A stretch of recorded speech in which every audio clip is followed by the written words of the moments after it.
कलयामि कलिध्वंसं कविं लोकदिवाकरं यस्य गोभिप्रकाशाभिराविद्यं निहतं तमः वाळिपरकालन् वाळिकलिकन्ये वाळिकुरयलूर् वाळवेन्दन् वाழியரோ மாயோனை வாழ்வலியால் மந்திரங்கொள் மங்கையர்கோன் தூயோன் சுடர் மானவேல் நெஞ்சுக்கிருள் கடிதீபம் அடங்கா நெடும் பிறவி நஞ்சுக்கு நல்லவமுதம் தமிழ நன்னூல் துறைகள் அஞ்சுக்கிலக்கியம் ஆரணசாரம் பரசமய பஞ்சு கனலின் பொறி பரகாலன் பனுவல்களே எங்கள் கதியே இராமானுசமுனியே சங்கை கெடுத்தாண்ட தவராசா பொங்கு புகழ் மங்கையர் கோனீந்த மறையாயிரமனைத்தும் தங்கு மனம் நீ எனக்கு தா.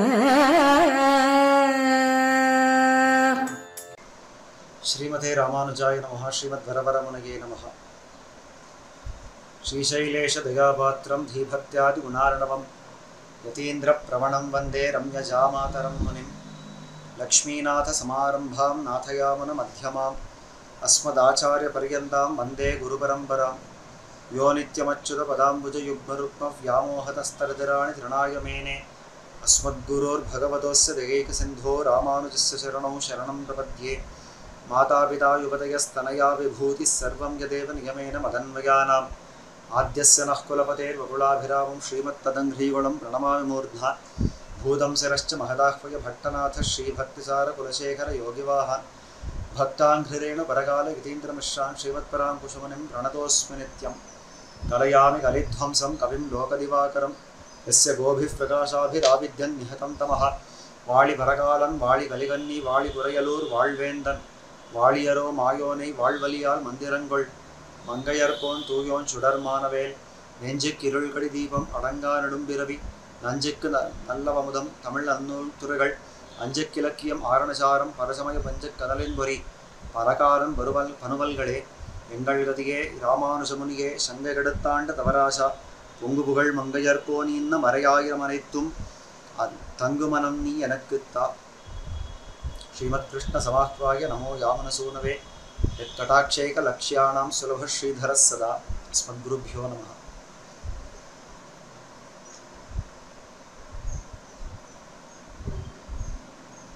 श्रीमद वेदमार्ग प्रतिष्ठापनाचार्य उभय वेदांत प्रवर्तकाचार्यराय பரமஹம்ச பரிவ்ராஜகாச்சாரியராய் எழுந்துருளி இருக்கிற நம்முடைய ஸ்ரீ யதுகிரி யதிராஜ நாராயண ராமானுஜ ஜீயர் சுவாமிகளுடைய திருவடித்தாமர்களிலே முதல் கண் சாஷ்டாங்க பிரணாமங்களை தெரிவித்துக் கொண்டு அடியேனுடைய ஞானாச்சாரியர்கள் ஆச்சாரிய பரம்பரைக்கு சாஷ்டாங்க பிரணாமங்களை தெரிவித்துக் கொண்டு ஸ்ரீ எம்.ஓ. பார்த்தசாரதி ஐயங்கார் அறக்கட்டளை ஆதரவிலே நடைபெற்று வருகிற இந்த திவ்ய பிரபந்த தாரா அப்படின்ற அற்புத நிகழ்ச்சியில் 165வது தாரை இன்றைய நாள் 165வது தாரை பெரிய திருமொழியில் 8ஆம் பத்து 5ஆம் திருமொழி அனுபவிக்க பிராப்தமாயிருக்கிற நன்னாள். எத்தனையோ பேர் வித்வான்களை கொண்டு இந்த உபன்யாச மாளிகையை நடத்த வேணும் அப்படின்னு திருவுள்ளம் பற்றின ஸ்ரீ ஜீயர் சுவாமி அடியேனுக்கும் ஒரு நியமனத்தை விட்டு இந்த 8ஆம் பத்து 5ஆம் திருமொழியை விண்ணப்பிக்க வேணும் அப்படின்னு நியமித்திருக்கிறபடியாலே அந்த நியமனத்தையே அவருடைய திருவடி பலத்தையே ஒரு பலமாக கொண்டு அவர் நியமனத்தை சிரசா வகித்து அடியேனுக்கு எட்டின வரையில் இந்த விஷயத்தை அடியேன் விண்ணப்பிக்கலாம்னு தொடங்குறேன். எம்பெருமான் ஸ்ரீயப்பதியான சர்வேஸ்வரனுக்கு 5 நிலைகள் நமக்கு எல்லாருக்கும் தெரியும். பர, வியூக, விபவ, அந்தர்யாமி, அர்ச்சாவதாரங்கள் அப்படின்னு பார்க்கணும். இப்படி இருக்கிற இந்த 5 நிலைகளிலே பரத்வத்தை தொடங்கி மேலுண்டான நிலைகள் எல்லாம் இருக்கிறது. அதில் ஒன்றுக்கு ஒன்று சௌலபியத்தாலே உயர்ந்ததாக இருக்கிறது. பரத்வத்தை காட்டிலும் வியூகத்துக்கு சௌலபியம் அதிகம், வியூகத்தை காட்டிலும் விபவத்துக்கு சௌலபியம் அதிகம். இந்த மாதிரி வர கடைசியில் இருக்கிற அர்ச்சாவதாரம் சொல்லப்படுறது, அது கடைசின்றபடியால் ரொம்ப மட்டம்னு நினைச்சிட வேண்டாம். அதில் தான் சௌலபியம் ரொம்ப ஜாஸ்தியாக இருக்கிறது. அப்பேற்பட்ட அற்புதமான நிலையில எழுந்தருளி இருக்கிற அந்த எம்பெருமான் அர்ச்சாவதாரத்தில் எப்படியெல்லாம் எழுந்தருளி இருக்கிறான் அப்படின்னாக்கா பராசர பட்டர் காட்டுறார். குட்டி குஞ்சேஷு ரங்கேஸ்வரா பௌம நிகேதனேஷு குட்டி குஞ்சேஷு ரங்கேஸ்வரா அப்படின்னு அந்த எம்பெருமான் இந்த லோகத்தில் எத்தனை கிராமங்கள் இருக்கிறதோ, எத்தனை நகரங்களோ, எத்தனை திவ்ய தேசங்களோ, எத்தனை அபிமான ஸ்தலங்களோ, எத்தனை கோவில்கள், எத்தனை மடங்கள், எத்தனை திருமாளிகைகள், எல்லா இடத்திலையும் தான் அர்ச்சாவதாரமாக எழுந்தருளி இருக்கிற நிலை இது ரொம்ப அற்புதமான விஷயம். அதில் விசேஷித்து திவ்ய தேசங்கள் அப்படின்னா இதில் அர்ச்சாவதாரத்திலே ரொம்ப உயர்ந்த ஒரு நிலை அப்படின்னே சொல்லணும். ஏன்னா திவ்ய சூரிகள்னு போத்தப்படுகிற நம்முடைய ஆழ்வார்கள், அந்த ஸ்ரீயப்பதியான சர்வேஸ்வரனாலே மயர்வர மதிநலம் அருளப்பெற்ற ஆழ்வார்கள், அவர்களாலே மங்களாசாசனம் பெற்ற 108 திவ்ய தேசங்கள், திருத்தலங்கள். அப்பேற்பட்ட அந்த 108 திவ்ய தேசங்களிலே ஒன்று இந்த திருக்கண்ணபுரம். இந்த அர்ச்சாவதார நிலை அப்படின்னு சொன்னேனே, இதுக்கு என்ன முக்கியத்துவம், நம்முடைய சம்பிரதாயத்தில் இதுக்கு என்ன முக்கியத்துவம் அப்படின்னா, நம்முடைய ஆச்சாரியர்கள் காட்டுறார். பிள்ளலோகாச்சாரியர் தம்முடைய ஸ்ரீகோஷங்களில் இந்த விஷயத்தை காட்டுறார். ஒரு ஸ்ரீ வைஷ்ணவனுக்கு அவசியமாக இருக்க வேண்டிய சில பண்புகள், சில குணங்கள், லட்சணங்கள் எல்லாம் என்ன அப்படின்னா ரொம்ப ஆச்சரியமாக காட்டுறார். அதாவது புறம்புண்டான பத்துக்களை அடைய வாசனையோட விடுகையும் அப்படின்னு தொடங்கி ஒரு பெரிய சூழ்நிகையாலே, ஒரு சூத்திரத்தாலே இந்த விஷயத்தெல்லாம் காட்டுறவர். அங்கே சொல்றச்சே, இருக்கும் நாள் உகந்தருளின நிலங்களிலே பிரவணனாய் குணானுபவ கைங்கரியங்களே பொழுதுபோக்காகையும் அப்படின்னு காட்டுறார். இருக்கும் நாள் நமக்கு பேரு தப்பாதுன்னு துணிந்திருக்கை பேற்றுக்கு துவரிக்கை, அதாவது நமக்கு ஸ்ரீவைகுண்ட பிராப்தி கண்டிப்பாக கை தப்பாது, அது நமக்கு கட்டாயமாக கிடைச்சே தீரும் அப்படின்ற ஒரு விஸ்வாசம், மகா விஸ்வாசம். அந்த விஸ்வாசம் நம்மக்கிட்ட இருக்கணும். அதே சமயத்தில் அது வந்தன்னைக்கு வரட்டும், நாம் பார்த்துக்குவோம். அந்த வந்தன்னைக்கு ஸ்ரீவைகுண்டத்தை பார்த்துக்குவோம். இருக்கிற வரைக்கும் இங்கேயே ஆனந்தமாக இருப்போம் இப்படி இருந்துடக்கூடாது. அந்த ஸ்ரீவைகுண்டம் என்னைக்கு கிடைக்க போகிறது, அந்த பேரானந்தம், அதாவது அந்த கைங்கரியம், நித்திய கைங்கரியமானது என்னைக்கு கிடைக்க போகிறது அப்படின்னு நித்தியமும் ஆசைப்பட்டுட்டே இருக்கணும். அதுக்கு துணிகை, பேற்றுக்கு துவரிக்கை அப்படின்ற அந்த துவரை உண்டாகணும் ஒரு ஸ்ரீ வைஷ்ணவனுக்கு. சரி, அந்த துவரை என்னவோ உண்டாயிடுத்து. அந்த துவரையோட தான் ஒரு ஸ்ரீ வைஷ்ணவ அதிகாரி இருக்கிறான். ஆனால் இன்னும் இந்த பிராணம் போகலை. ஒன்றும் ஆர்த்தி போறலன்னு வச்சுக்கலாம், இன்னொன்னும் ஆழ்வார் போல்வார்களுக்கு இங்கேயே அந்த திவ்ய பிரபந்தம் பூர்த்தி பண்ணி அந்த தலை கட்டி கொடுக்குற வரைக்கும் பெரும் அழிச்சுக்கல்யா, அவர்களுக்கு ஆர்த்தி குறை அப்படி இல்லை. இருந்தாலும் அவர்களெல்லாம் இங்கே விட்டு வச்சாரே, அவர்களெல்லாம் என்ன பண்ணான்னா, இருக்கும் நாள் இந்த லோகத்தில் இந்த நித்திய இந்த லீலா விபூதியில் இருக்கும் நாள் இருக்கிற வரைக்கும் உகந்து அருளினா நிலங்களிலே பிரவணனாய். இவனுக்கு பிராவண்யம் எங்கே இருக்கணும் அப்படின்னா உகந்து அருளின நிலங்கள். உகந்து அருளின நிலங்கள்னா யார் உகந்தா, இந்த ஸ்தலங்கள்ல இருக்கிறதுக்கு யார் உகப்போட இருந்தான்னா எம்பெருமான் தான் அந்த ஸ்தலங்கள்ல ஆசையோட வந்து வர்த்திக்கிற தேசங்கள். ஆனபடியாலே அதுக்கு நம்முடைய ஆச்சாரியர்கள் காட்டுறார் உகந்து அருளின நிலங்கள். அந்த மாதிரியான இந்த உகந்தருளின நிலங்களில பிரவணனாய் எம்பெருமான் எப்போ அந்த திவ்ய தேசத்துல அமர்ந்திருக்கிறானோ, அங்க நித்தியவாசம் பண்றானோ, அவன் நமக்கும் அது பரம பிராபியமா போகலையோ. இதே திருமங்கையாழ்வார் இதே 8ஆம் பத்திலேயே காட்டுறார். காணுமோ கண்ணபுரம் என்று காட்டினாள்ன்ற இடத்துல பிராபிய பூமியை தான் நிர்தேசம் பண்ணி காட்டுறாள்னு காட்டுறான் நம்முடைய ஆச்சாரியர்கள்.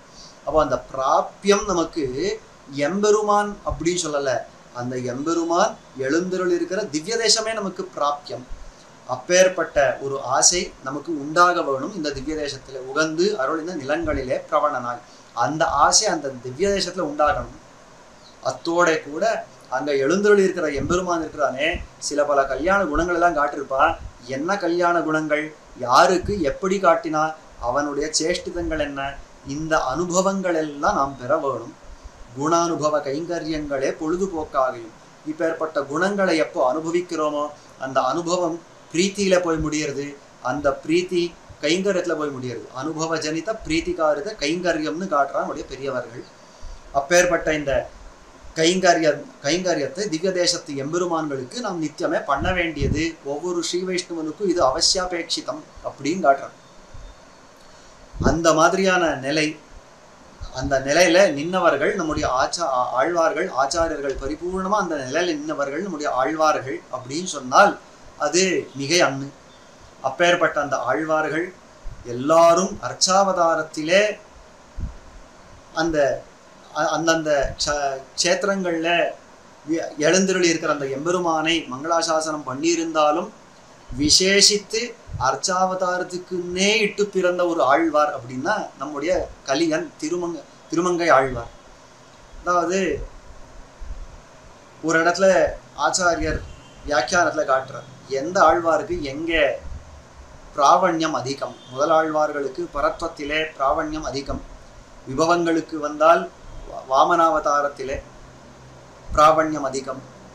இந்த மாதிரி அந்த பரத்வத்திலே அவர்களுக்கு பிராவண்யம் அப்படின்னு காட்டுட்டார் முதலாழ்வார்களுக்கு. திருமலை செப்பிரானுக்கு அந்தர்யாமித்வத்திலே பிராவண்யம். இந்த மாதிரி வரிசையா ஒருத்தருக்கா ஒரு இடத்துல ஒரு நிலையில, அதாவது பரவியுக விபவா இத்தியாதி நிலைகள்ல இந்த இடங்கள்ல பிராவண்யம் அப்படின்னு காட்டிட்டு வரச்சே. திருமங்கை ஆழ்வாருக்கு எங்கே பிராவண்யம்னா அர்ச்சாவதார சாமானியத்திலே பிராவண்யம். எங்கே அர்ச்சாவதாரம் எந்த திவ்ய தேசத்துல பார்த்தாலும் அங்க திருமங்கை ஆழ்வார் மங்களாசாசனம் பண்ணிருப்பார். அதாவது 80க்கும் மேற்பட்டு 86 திவ்ய தேசங்கள் அப்படின்னு சொல்லுவார் இல்லையா. அப்போ அத்தனை திவ்ய தேசங்கள் தாம் ஒருத்தரே மங்களாசாசனம் பண்ணிருக்கார். அதாவது தாம் அத்தனை திவ்ய தேசங்கள் மங்களாசாசனம் பண்ணியிருக்கார். தாம் ஒருத்தரே ஒரு 60க்கும் மேற்பட்டு 40க்கும் மேற்பட்டு திவ்ய தேசங்களுக்கு தாம் ஒருத்தரே மங்களாசாசனம் பண்ணியிருக்கிற ஒரு பெருமை பெற்றவர் இந்த திருமங்கை ஆழ்வார். அப்படி ஒவ்வொரு திவ்ய தேசமும் தம்முடைய ஆடல்மா அப்படின்ற குதிரையில ஏறி அங்க போய் அந்தந்த க்ஷேத்திரங்களுக்கு போய் அங்க சேவித்து அந்த எம்பெருமானுக்கு மங்களாசாசனம் பண்ணி அங்க இருக்கிற எம்பெருமானுடைய கல்யாண குணங்களை எல்லாம் அனுபவித்து நமக்கும் அது ஒரு தேன் பிரவாகமாக இருக்கும்படி ஒரு பெரிய அற்புதமான ஒரு திவ்ய பிரபந்தத்தை அருளி இருக்கிறார். அதுதான் பெரிய திருமொழி அப்படின்னு அனுபவிக்கிறோம். மற்றுமுண்டான திவ்ய பிரபந்தங்கள் அப்படின்னு அனுபவிக்கிறோம். அப்போ அந்த மாதிரியான இந்த அனுபவத்திலே விசேஷித்து அவர் அனுபவித்த ஒரு அற்புதமான திவ்ய தேசமானது திருக்கண்ணபுரம். உத்பலாவதகே திவ்யே விமானே புஷ்கரேக்ஷணம் சௌரிராஜம் அகம் வந்தே சதா சர்வாங்க சுந்தரம் அப்படின்னு அந்த எம்பெருமானுக்கு மங்கள ஸ்லோகம்.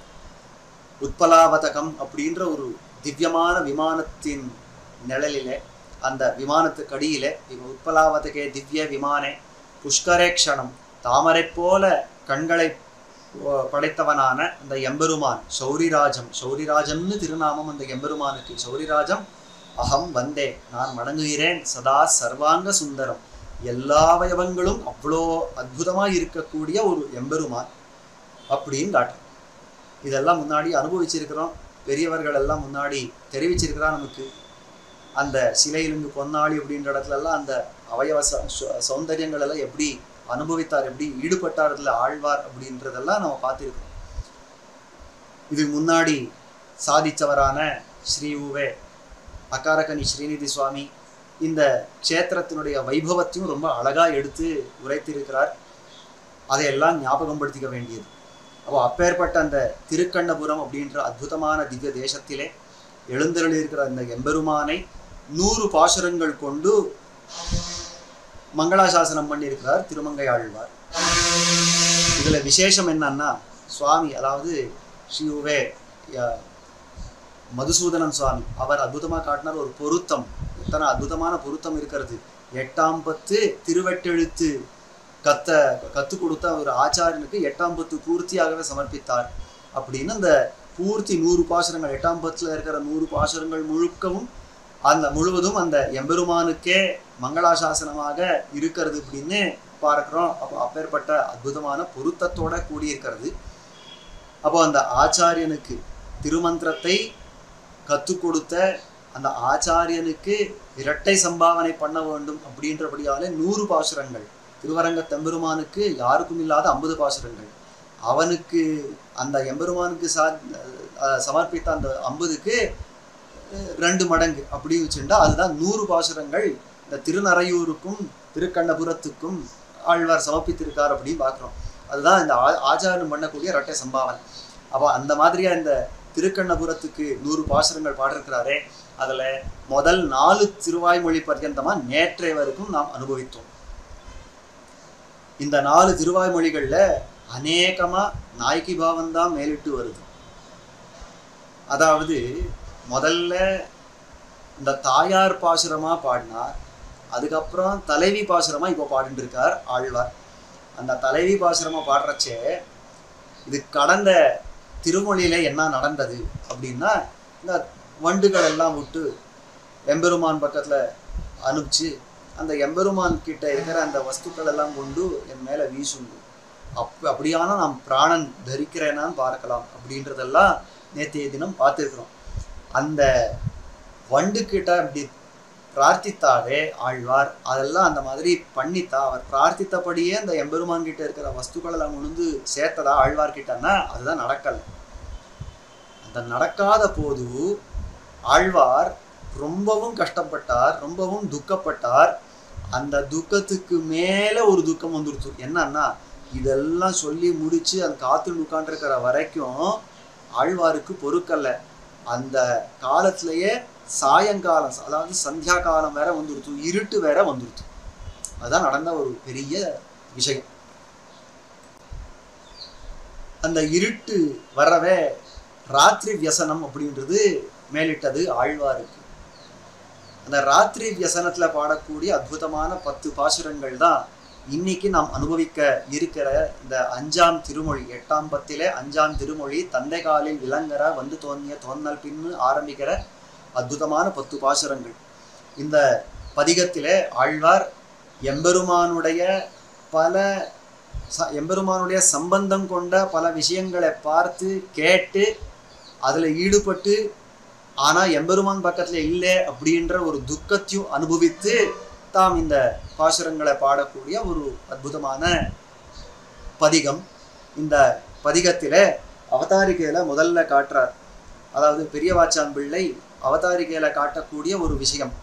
ஆழ்வார் இது அடியன் முன்னாடி விண்ணப்பிச்சா மாதிரி அந்த வண்டுகள் எல்லாம் விட்டு அந்த எம்பெருமான் கிட்ட இருக்கிற வஸ்துக்களை கொண்டு மேலே வீசணும் அப்படின்னு பிரார்த்திக்கிறச்சே அந்த வண்டுகள் வரவில்லை.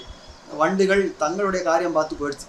அந்த காலத்துல தமக்கு பாதகமாக இருக்கிற இந்த சுத்தி இருக்கிற வஸ்துக்களாக இருக்கிறது எத்தனையோ விஷயங்கள் பார்க்குறோம். இப்போ நாம பிரசித்தமா தெரிஞ்ச விஷயங்கள், அதாவது சந்திரனை பார்த்தால் ஒரு பிரியத்தமன் பக்கத்துல இருந்தா அது குளிர்ச்சியா இருக்கும், அவன் பக்கத்துல இல்லைன்னா அதே சந்திரன் வெப்பத்தோட இருப்பன் அப்படின்னெல்லாம் நம்ம அனுபவிக்கிறோம் இல்லையா. அந்த மாதிரியான விஷயங்கள் எல்லாம் பல விஷயங்கள் மேல காட்ட போறார். அதெல்லாம் பாதகமா இருக்கிற வஸ்துக்கள். அந்த பாதகமா இருக்கிற வஸ்துக்கள் எல்லாம் நிறைய சேர்ந்துடுச்சு இந்த ராத்திரியில. சந்திரன், தென்றல் அப்படின்னு பல விஷயங்கள் நிறைய சேர்ந்துடுச்சு. பாதகமான விஷயங்கள் எல்லாம் சேர்ந்துடுச்சு. இவருக்கு ஆறுதல் சொல்லக்கூடிய சில விஷயங்கள் எல்லாம் மறைஞ்சுடுத்து. எப்படி மறைஞ்சதுன்னா, சூரியன் வெளிச்சம் போயிடுத்தோ இல்லையோ, இவருக்கு ஆறுதல் சொல்லக்கூடிய வஸ்துக்கள் எல்லாம் மறைஞ்சு போயிடுச்சு. எது எப்படின்னு தெரியல. திக்குகள் மேல அவரை காட்ட போறார். தேரு மறைஞ்சு, சூரியனுடைய தேரு மறைஞ்சது, திக்குகள் தெரியல, ஒண்ணுமே தெரியல, எனக்கு என்ன பண்றதுன்னே தெரியலையே அப்படின்னு அழ போறார். அப்போ அந்த மாதிரியா இருக்கிற அவருக்கு ஆஸ்வாசம் கொடுத்தக்கூடிய வஸ்துக்கள் எல்லாம் மறைஞ்சு போச்சு. பாதகமாயிருக்கிற பல வஸ்துக்கள் எல்லாம் தெரிய ஆரம்பிச்சுடுத்து. இந்த ராத்திரி வியசனத்துல ஆழ்வார் பட்ட பாடு எப்பேற்பட்டதுன்னா, அன்னொரு கால் அந்த திருவாயர்பாடியில அத்தனை பேர் கோபிமார்கள் எல்லாம் சேர்ந்து ஒரு ராத்திரி கண்ணனை காணோமே, கண்ணனை அனுபவிக்கலையேன்னு ஒரு வியசனம் பட்டாலே, அத்தனை பேர் கோபிகைகள் பட்ட வியசனம் சேர்ந்து இந்த பரகால நாய்க்கு ஒருத்தியே படுறாள். அதுதான் இவளுடைய நிலைமை இன்னைக்குன்றார். எத்தனை துக்கம் பாருங்க. ஏன்னா ஒரு கோபிக்கை அங்க பெருமாள் திருமொழியில இதெல்லாம் ஏர்மலர் பூங்குழல் ஆயர் மாதர் அப்படின்றதுல பார்த்துருக்கிறோம். வார்மணல் குந்தில் புலரனின் வாசுதேவா உன் மரபு பார்த்தே அப்படின்னு அந்த ஆழ்வார் அந்த பெண் பாவத்துல அந்த கோபிகையுடைய வியசனத்தை தாம் வெளியிட்டிருக்கிறாரே, ஒரு கோபிகை அந்த காலத்திலே ஏகாந்தமான ஸ்தலத்திலே நின்று எத்தனை கஷ்டப்பட்டாலோ, அப்பேற்பட்ட எத்தனை கோபிகைகள் எத்தனை கஷ்டப்பட்டாலோ அவ அத்தனை பேருபட்ட துக்கத்தையும் இவர் ஒருத்தியே அனுபவிக்கணும்னா எவ்வளோ பெரிய துன்பம் இது. அப்பேற்பட்ட துன்பத்தை அடைந்தார் ஆழ்வார், அந்த வியசனத்தை அடைந்தார் ஆழ்வார் ராத்திரி காலத்திலே. அதுதான் இந்த திருமொழிக்கு உண்டான ஒரு அவதாரிகை.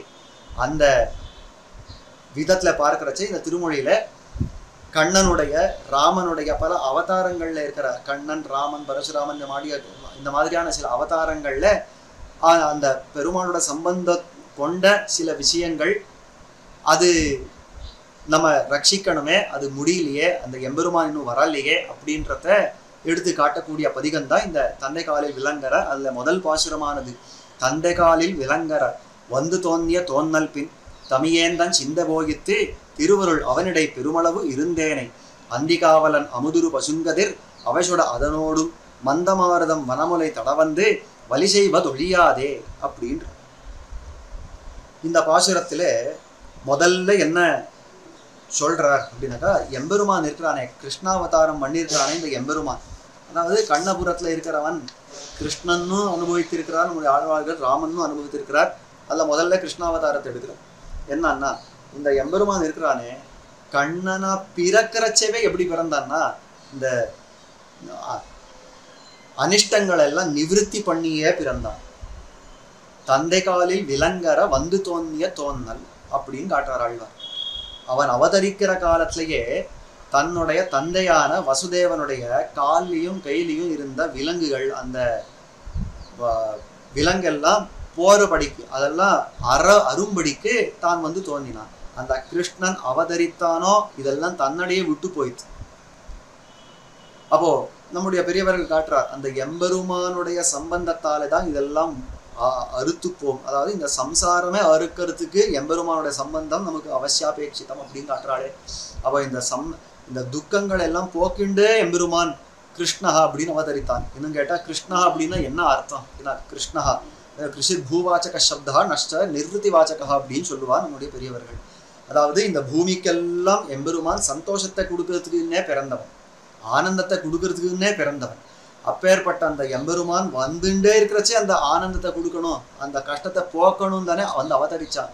தந்தை காலில் விளங்கற வந்து தோன்றிய தோன்னல், அந்த எம்பெருமான் அந்த மாதிரி வசுதேவனுடைய காலில் இருக்கிற விலங்கையெல்லாம் அறுத்துண்டு வந்தான். அப்படி வந்து அவன் ஆழ்வார் கேட்கிறார், அவன் அந்த விலங்கை யார் போட்டா? முதல்ல அந்த சரபலியை யார் போட்டா? அந்த வசுதேவன் காலில் என்ன? கம்சன் தான் போட்டான். அந்த கம்சன் விலங்கு போட்டா அந்த விலங்கு அறக்கிறதுக்கு இந்த கண்ணன் வருவானா? இந்த கண்ணனே ஒரு விலங்கு போட்டு வச்சிருக்கான். இப்போ இன்னைக்கு இந்த இந்த ஆழ்வாருடைய தசையில, ஆழ்வார் தம்முடைய பெண்ணான தசையில அவள் பாடுறது, இந்த கண்ணன் தானே ஒரு விலங்கிட்டு இருக்கிறான். எனக்கு இந்த கஷ்டம், இந்த துக்கம்ன்ற விலங்கிட்டு இருக்கா, இதை அறுக்கிறதுக்கு அவன் வரமாட்டானோ? அந்த தந்தை காலில் மற்றவர்கள் இட்ட விலங்கை அறுக்கிறதுக்கு அவன் வந்தானே, தானே இட்ட இந்த விலங்கை அறுக்கிறதுக்கு அவன் வரமாட்டானோ அப்படின்னு கேட்கக்கூடிய அற்புதமான விஷயம். இதே மாதிரியே இன்னொரு பாசுரம் திருநெடுந்தாண்டகத்துல ஒரு பாசுரம் உண்டு, கல்லெடுத்து கல்மாரி காத்தா என்னும் அப்படின்ற இடத்துல இதே மாதிரியா வியாக்கியானம் பண்ணி காட்டுறான். அதாவது அன்னைக்கு கோவர்தனோத்தரணம் பண்ணினானே எம்பெருமான், அந்த கோவர்தனோத்தரணம் பண்ணின எம்பெருமான் இன்னைக்கு வந்து காக்க மாட்டானோன்னா அங்க ரொம்ப அற்புதமா காட்டுறான். அந்த இந்திரன் கல்மலையை பொழிஞ்சா அதை நின்னும் காக்கிறதுக்கு அந்த கல் கோவர்தனத்தை தான் எடுத்தானே. இன்னைக்கு இந்த எம்பெருமான் தான் துக்கங்கள் அந்த வர்ஷிக்கிறானே, அந்த துக்கங்களை அந்த துக்கங்கள் இன்னும் காக்கிறதுக்கு அவன் அந்த கோவர்தனோத்தரணம் திரும்ப பண்ணி காட்ட மாட்டான் அப்படின்னு ரொம்ப ஆச்சரியமா காட்டுற. ஒரு ஊர் மொத்தம் திரண்டு அங்க நின்னால்தான் அவன் ரட்சிக்கிறேன்னு சொல்லுவானோ, நான் ஒருத்தி இந்த கஷ்டப்படுறேன், அந்த ஊர் எத்தனை கஷ்டப்பட்டதோ அதைத்தானே சேர்த்து வச்சு நான் ஒருத்தியே கஷ்டப்படுறேன்னா என்ன காக்கிறதுக்கு வரமாட்டானோ எம்பெருமான் அப்படின்னு தான் கேட்கிறாரு. அதே வார்த்தையை இங்கேயும் கேட்கிறார். அந்த வசுதேவனுக்கு விலங்கற வந்து தோன்றினானே, எனக்கு இந்த கஷ்டம் போக்க வரமாட்டானோ அப்படின்னு காட்டுறார். தந்தை காலில் விலங்கற வந்து தோன்றிய தோன்னல் பின் தனியேன் தன் சிந்த போகித்து திருவருள் அவனிடை பெருமளவு இருந்தேனை அப்படின்னு காட்டுறார். அதாவது வசுதேவர், அதாவது இன்னொரு விஷயமும் இங்க எடுத்து சொல்றார் பெரியவாச்சாம்பிள்ளை. வசுதேவருடைய துக்கத்தை போக்குறதுக்கு எம்பெருமான் அவதரித்தான். ஆனா நானும் வசுதேவனும் ஒன்னு நினைச்சுட்டாரா எம்பெருமான். ஏன்னா அந்த வசுதேவனுக்கு அந்த அளவுக்கு பாவனை இல்லை கண்ணன் பேர்ல இருக்கு, ஒரு அளவுக்கு தான் பக்தி இருக்கு. ஆனா எனக்கு அப்படி இல்லையே, அளவு கடந்த பக்தி இன்னும் இருக்கிறது. ஆழ்வார் தாமே மற்ற லௌகிகர்களோட நினைச்சு சொல்லல, மற்ற ஆழ்வார்களை பார்த்த சொல்றது. அதாவது உன் அடியாரோட எல்லாரும் ஓடுமுக்க எண்ணீருத்தீர் அடியேனை அப்படின்னு சொல்றச்சே, நம்மாழ்வார் போல இருக்கிற ஆழ்வார் போல அப்படின்னு நினைச்சுட்டியா என்ன, என்னுடைய மார்க்கம் உனக்கு தெரியாதா அப்படின்னு கேட்கணும்னா, அப்போ இது எந்த மாத்திரம் வசுதேவன் எல்லாம் நம்ம யோசனை கூட பண்ணி பார்த்த முடியாது. இப்போ வசுதேவனுடைய பாவனை கண்ணன் பக்கத்துல இருந்தது அவ்வளோ இல்லை. ஆனா ஆழ்வாருக்கு அளவு கடந்த பக்தி.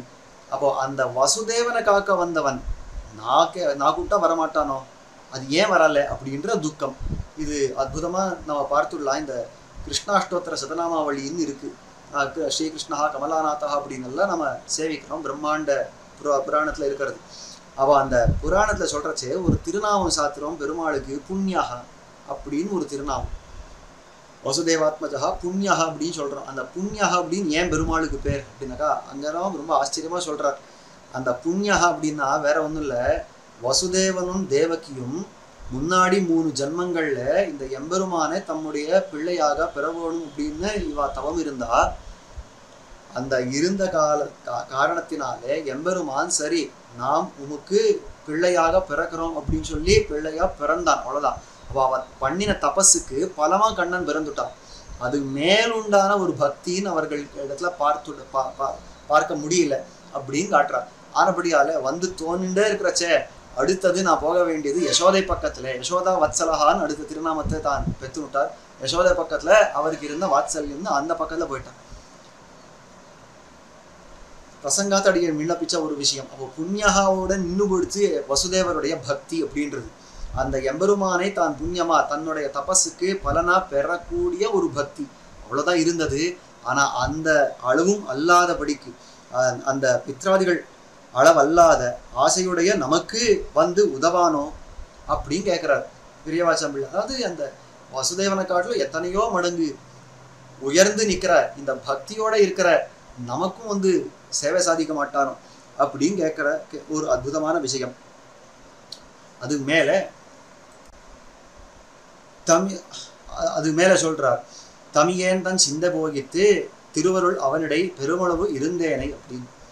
அதாவது தமியேன் அப்படின்னா, தமியனேன்னா தனியிருக்கிற என்னுடைய மனசானது எனக்கு துணையா இல்லை. இந்த ராத்திரி காலத்திலே என் பக்கத்துல என்னுடைய துக்கத்தை சொல்லிக்கிறதுக்கும் துணை அப்படின்னு யாரும் இல்லை.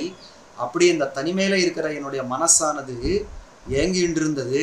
அந்த எம்பெருமானுடைய அருள் கிடைக்காதோ, அந்த எம்பெருமானுடைய அனுகிரகம் கிடைக்காதோ அப்படின்னு ஏக்கத்தோட இருந்த அந்த மனசு, அவனுடைய அனுகிரகத்தை பெற வேணும் அப்படின்னு ஆசையோட காத்திருந்த என்னை இந்த ராத்திரி வேலை வந்ததோ இல்லையோ இந்த சந்திரன் அழிய ஆரம்பிச்சுட்டான் அப்படின்னு அந்த அடுத்த பாதத்தாலே தான் காட்டுறார் ஆழ்வார்.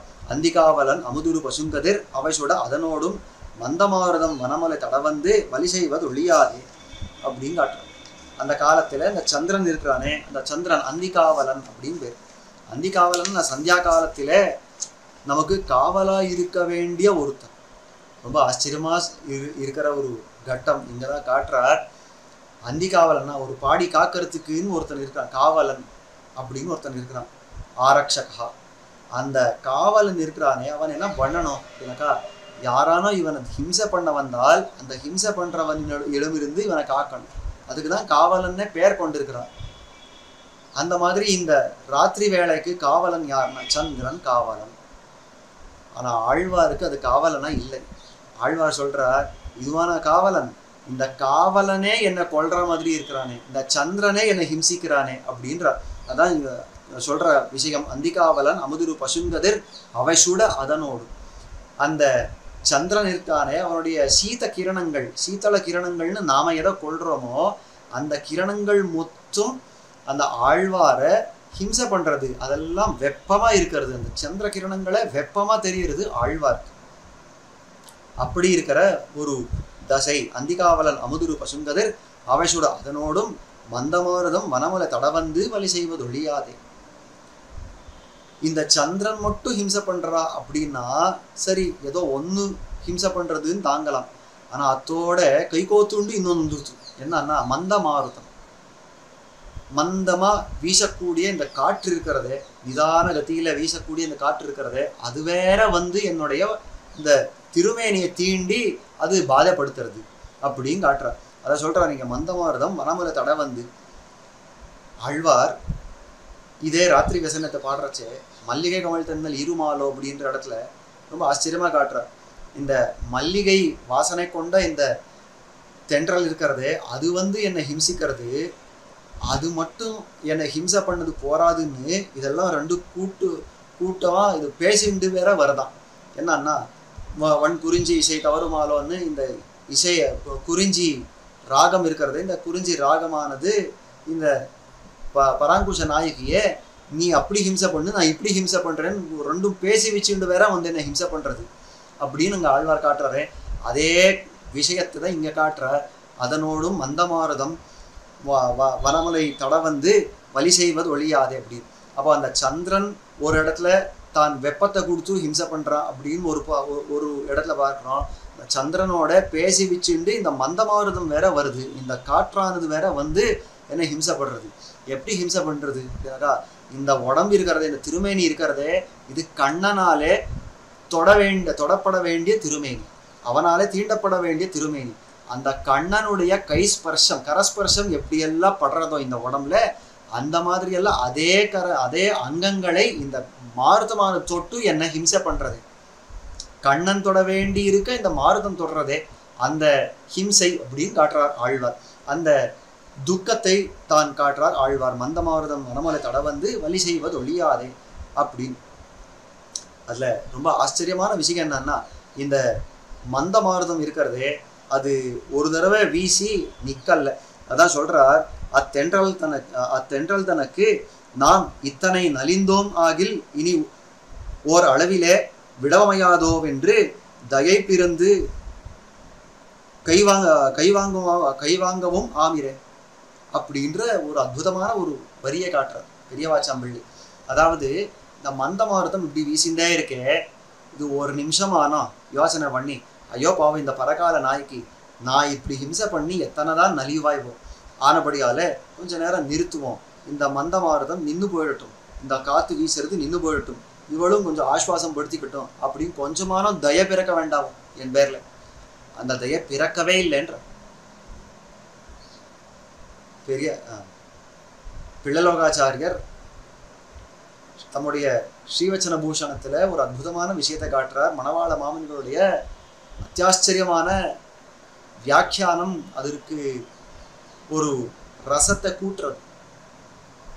அங்க சொல்றச்சே தோஷ குணஹானிகள் இந்த ஜீவாத்மாக்களுக்கெல்லாம் உண்டு, அது உண்டாயிருக்க அத்தோடையே அங்கீகாரம் பண்ணுவா அந்த உபாய பூதனான எம்பெருமானும் புருஷகார பூத்தையான பிராட்டியாரும் அப்படின்ற ஒரு கட்டம். அந்த இடத்துல சொல்றச்சே ராட்சசிகள் தோஷம் பிரசித்தம் அப்படின்னு ஒரு சூத்திரம் சொல்றோம். ராட்சசிகள் தோஷம் பிரசித்தம். ராட்சசிகளுக்கு தோஷம் ஏது அப்படின்னாக்கா, ஹிம்சை பண்ணாலே 1 மாசம் இல்லை 2 மாசம் இல்லை 10 மாசம் ஹிம்சை பண்ணாள், ஒரு க்ஷணகாலம் விடாம அவளுக்கு ஹிம்சை பண்ணாலே 700 பேர் ராட்சசிகள். அவள் அந்த தர்ஜன பர்ச்சனாதிகளாலே அவளுக்கு பண்ணின ஹிம்சை தான் அவளுக்கு பக்கத்துல இருக்கிற தோஷம். அந்த இடத்துல மணவாள மாமனிகள் விசாரிக்கிறார், இவர்களுக்கு குணஹானி ஏது, ஏதோ ஒரு குணம் இருந்திருக்கணும், அந்த குணம் இல்லை அப்படின்னு ஆடித்தார். ஏதுன்னா முதல்ல ராட்சசிகள். வியாக்கியானம் அவ்வளோ அற்புதமா இருக்கும். அவர் சொல்ற முதல்ல ராட்சசிகள், அவர்களுக்கு குணம் இருக்குன்னு நினைச்சுக்காதீங்க, குணங்கள் இல்லாத ஜென்மம் அது. ராட்சசிகள் பிறந்திருக்கிறச்சவே குணங்கள் இல்லாம வெறும் தீங்கு பண்றதுக்குன்னே இட்டு பிறந்தவாளா இருக்கிறா. அப்படி இருந்தும் நான் சொல்றேன், இவர்களுக்கு ஒரு குணம் இருந்திருக்கணும். என்ன தெரியுமா, இவர்களும் ஒரு இவாளும் எல்லாம் பெண்கள், சீதையும் ஒரு பெண். இவாளெல்லாம் என்ன சொல்லியிருக்கணுமா, ஐயோ பாவம் நாங்களும் பெண்கள், இவளும் ஒரு பெண், நமக்கு இந்த அளவு ஹிம்சை நடந்திருந்தா நாம எப்படி தாங்கியிருப்போம்? தாங்க முடியாது இல்லையா? நாம இவளுக்கு இவ்வளோ ஹிம்சை கொடுக்குறோமே, ஒரு வார்த்தை பேசாம எல்லாத்தையும் தாங்கிக்கிறாளே, கொஞ்ச நேரம் விட்டு வைப்போம் அப்படின்னு சொல்லவே இல்லையா அந்த ராட்சசிகள். இதுதான் குணஹானின்னு காட்டுறோம். பெண்கள் தாங்களும் பெண்களாயிருக்க மற்றொரு பெண்ணுடைய ஒரு ஹிம்சை அந்த துக்கத்தை அறியாமல் அவளுக்கு அந்த நலிவு அந்த நோவு கொடுத்துட்டே இருந்தாலே இதுதான் அவர்களுக்கு இருந்த குணஹானியும் காட்டுறாங்க. அதே மாதிரி தான் இப்போ மந்தமாருதத்துக்குன்னு பார்க்கணும். அந்த ராட்சசிகள் இடைவிடாமல் இந்த பிராட்டிக்கு ஹிம்சை பண்ணிட்டே இருந்தாலே இந்த மாதிரி தான் இந்த மந்தமாருதமானது இந்த இரக்கமே கொள்ளாமல் பரகால நாயகி பேர்ல இரக்கமே கொள்ளாமல் தொடர்ந்து இந்த ஹிம்சையை பண்ணிட்டே இருக்கிறது அப்படின்னு தான் துக்கப்படுற ஒரு பாசுரமா அமைந்திருக்கிறது இந்த தந்தை காலி விலங்கர வந்து தோன்றிய தோன்னல் அப்படின்றது. அடுத்ததாக 2வது பாசுரத்துல தான் காட்டுறார். மாரிமாக்கடல் வளைவனர் கிளையவன் வரபுற திருமார்பில் தாரின் ஆசையில் போயின நெஞ்சமும் தாழ்ந்தது ஓர் துணை காணேன் ஊரும் துஞ்சித்து உலகமும் துயின்னது ஒளியவன் விசும்பியங்கும் தேரும் போகித்து திசைகளும் மறைந்தன செய்வதொன் அறியேனே. ரொம்ப அற்புதமான பாசுரம் சொல்றார். அந்த எம்பெருமானுடைய திருமேனி வர்ணம் எப்படி இருக்கிறது. இந்த முதல்ல என்ன நடந்ததுன்னா அந்த முதல் பாட்டு தந்தைகாலி விலங்கர அப்படின்ற இடத்துல அவனுடைய அனிஷ்ட நிரசனசீலத்துவம் அந்த அனிஷ்டங்களை போக்கக்கூடிய அவனுடைய சுபாவத்தை அந்த சுபாவத்திலே ஈடுபட்டா அவன் அனிஷ்டத்தை போக்குறதுக்குன்னே வந்து பிறந்தது. கிருஷ்ணான் பேர் பெற்று அவன் அங்க வந்து அவதரிச்சதை அனிஷ்டத்தை போக்குறதுக்கு. அப்படி இருக்கிறச்சு என்னுடைய அனிஷ்டத்தை போக்கலையே அப்படின்னு அங்க ஒரு பாட்டு. அதுக்கு அடுத்ததாக இந்த பாட்டுல என்ன சொல்றார் அப்படின்னாக்கா அந்த எம்பெருமான் இருக்கிறானே அவன் சாத்தின்னு இருக்கிற திருமார்புல சாத்தின்னு இருக்கிறா ஒரு மாலை. அந்த மாலை இவ்வளோ அழகா சாத்தின்னு இருக்கிறா. அந்த அழகை பார்த்து நான் முதல்ல அங்க ஈடுபட்டேன். அந்த மாலை கிடைக்கும் அப்படின்ற ஆசையால என் மனசு அங்க போச்சு. அது திரும்பி வரலையே, நான் ஒருத்தி ஆயிட்டேனே அப்படின்னு அழக்கூடிய ஒரு பாசுரம். இது முன்னாடி பாசுரத்துல ரொம்ப ஆச்சரியமா சொல்றார். தந்தைகாலி விலங்கர அப்படின்ற இடத்துல விஷயாதி ஸ்பர்ஷங்கள் எல்லாம் இந்த விஷய சப்தாதி விஷய ஸ்பர்ஷங்கள் எல்லாம் இருக்கிறதே அதெல்லாம் என்ன பாடுபடுத்திச்சு அப்படின்றத பார்த்தோம். இந்த மந்தமாருதம் என்ன சந்திர கிரணங்கள் என்ன இதெல்லாம் என்ன பாடுபடுத்திச்சுன்னு பார்த்தோம். இப்போ பார்க்கக்கூடிய 2வது பாசுரத்துல அவனுடைய திருமேனியில சாத்தின்னு இருக்கிற சில விஷயங்கள் அது எப்படி பாடுபடுத்துறது அப்படின்னு காட்டுறாரு. அதுதான் இந்த பாசுரமா அமைஞ்சிருக்கிறது. மாரிமாக்கடல் வளைவனருக்கு இளையவன் அப்படின்ற பாசுரத்துல முதல்ல சொல்றார். அந்த எம்பெருமானுடைய திருமேனி எப்படி இருக்கிறது அப்படின்னா மாரிமாக்கடல் அந்த வர்ணத்தோட இருக்கிறான் எம்பெருமான். எப்படின்னா ஒரு மழை போல ஒரு ஆழமான சமுத்திரத்தை போல இருக்கிற மழை மேகம் போல ஒரு ஆழமான சமுத்திரத்தை போல இருக்கக்கூடிய வர்ணம் நீல வர்ணத்தோட இருக்கிற எம்பெருமான். அது 2 தான் ஏன் எடுக்கிறா. எப்பவுமே நம்முடைய ஆழ்வார்கள் ஆச்சாரியர்கள் இந்த 2 தான் ஏன் எடுக்கிறா அப்படின்னா வேற ஒன்றும் இல்லை. வேற எங்கேயான ஒரு சிரமம் இருந்தால் உடம்புல ஒரு சிரமம் இருந்தால் இது 2 பார்த்து ஆத்திடலாம். இது சிரமஹரமான ஒரு சீதளமான ஒரு சன்னிவேஷமா இருக்கிறபடியாலே இந்த கடல் பக்கத்துல போனாலோ இந்த மேகத்தை பார்த்தாலோ மழை மேகத்தை பார்த்தாலோ நம்முடைய சிரமங்கள் எல்லாம் தீர்ந்து போயிடும். கொளுத்துற அந்த வெயில் அந்த வாட்டம் எல்லாம் போயிடும். நமக்கு குளிர்ச்சியா இருக்கும் இல்லையா. ஆனபடியாலே அந்த குளிர்ச்சியை காட்டக்கூடிய அவனுடைய திருமேனி மாரிமாக்கடல் வண்ணனா இருக்கிறான் இந்த எம்பெருமான்.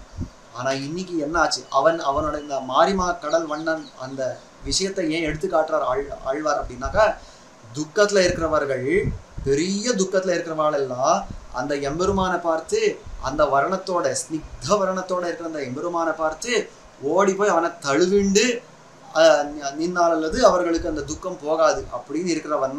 ஆனா இன்னைக்கு அந்த துக்கத்தை கொடுத்துட்டு அவன் தன்னுடைய திருமேனியை காட்ட மாட்டேன்றாங்க. இதுதான் ஆழ்வாருக்கு ஒரு அழுகை. மாரிமாக்கடல் வளைவனருக்கு இளையவன். இதுக்கு மேல இன்னொரு விஷயத்த சொல்றார்.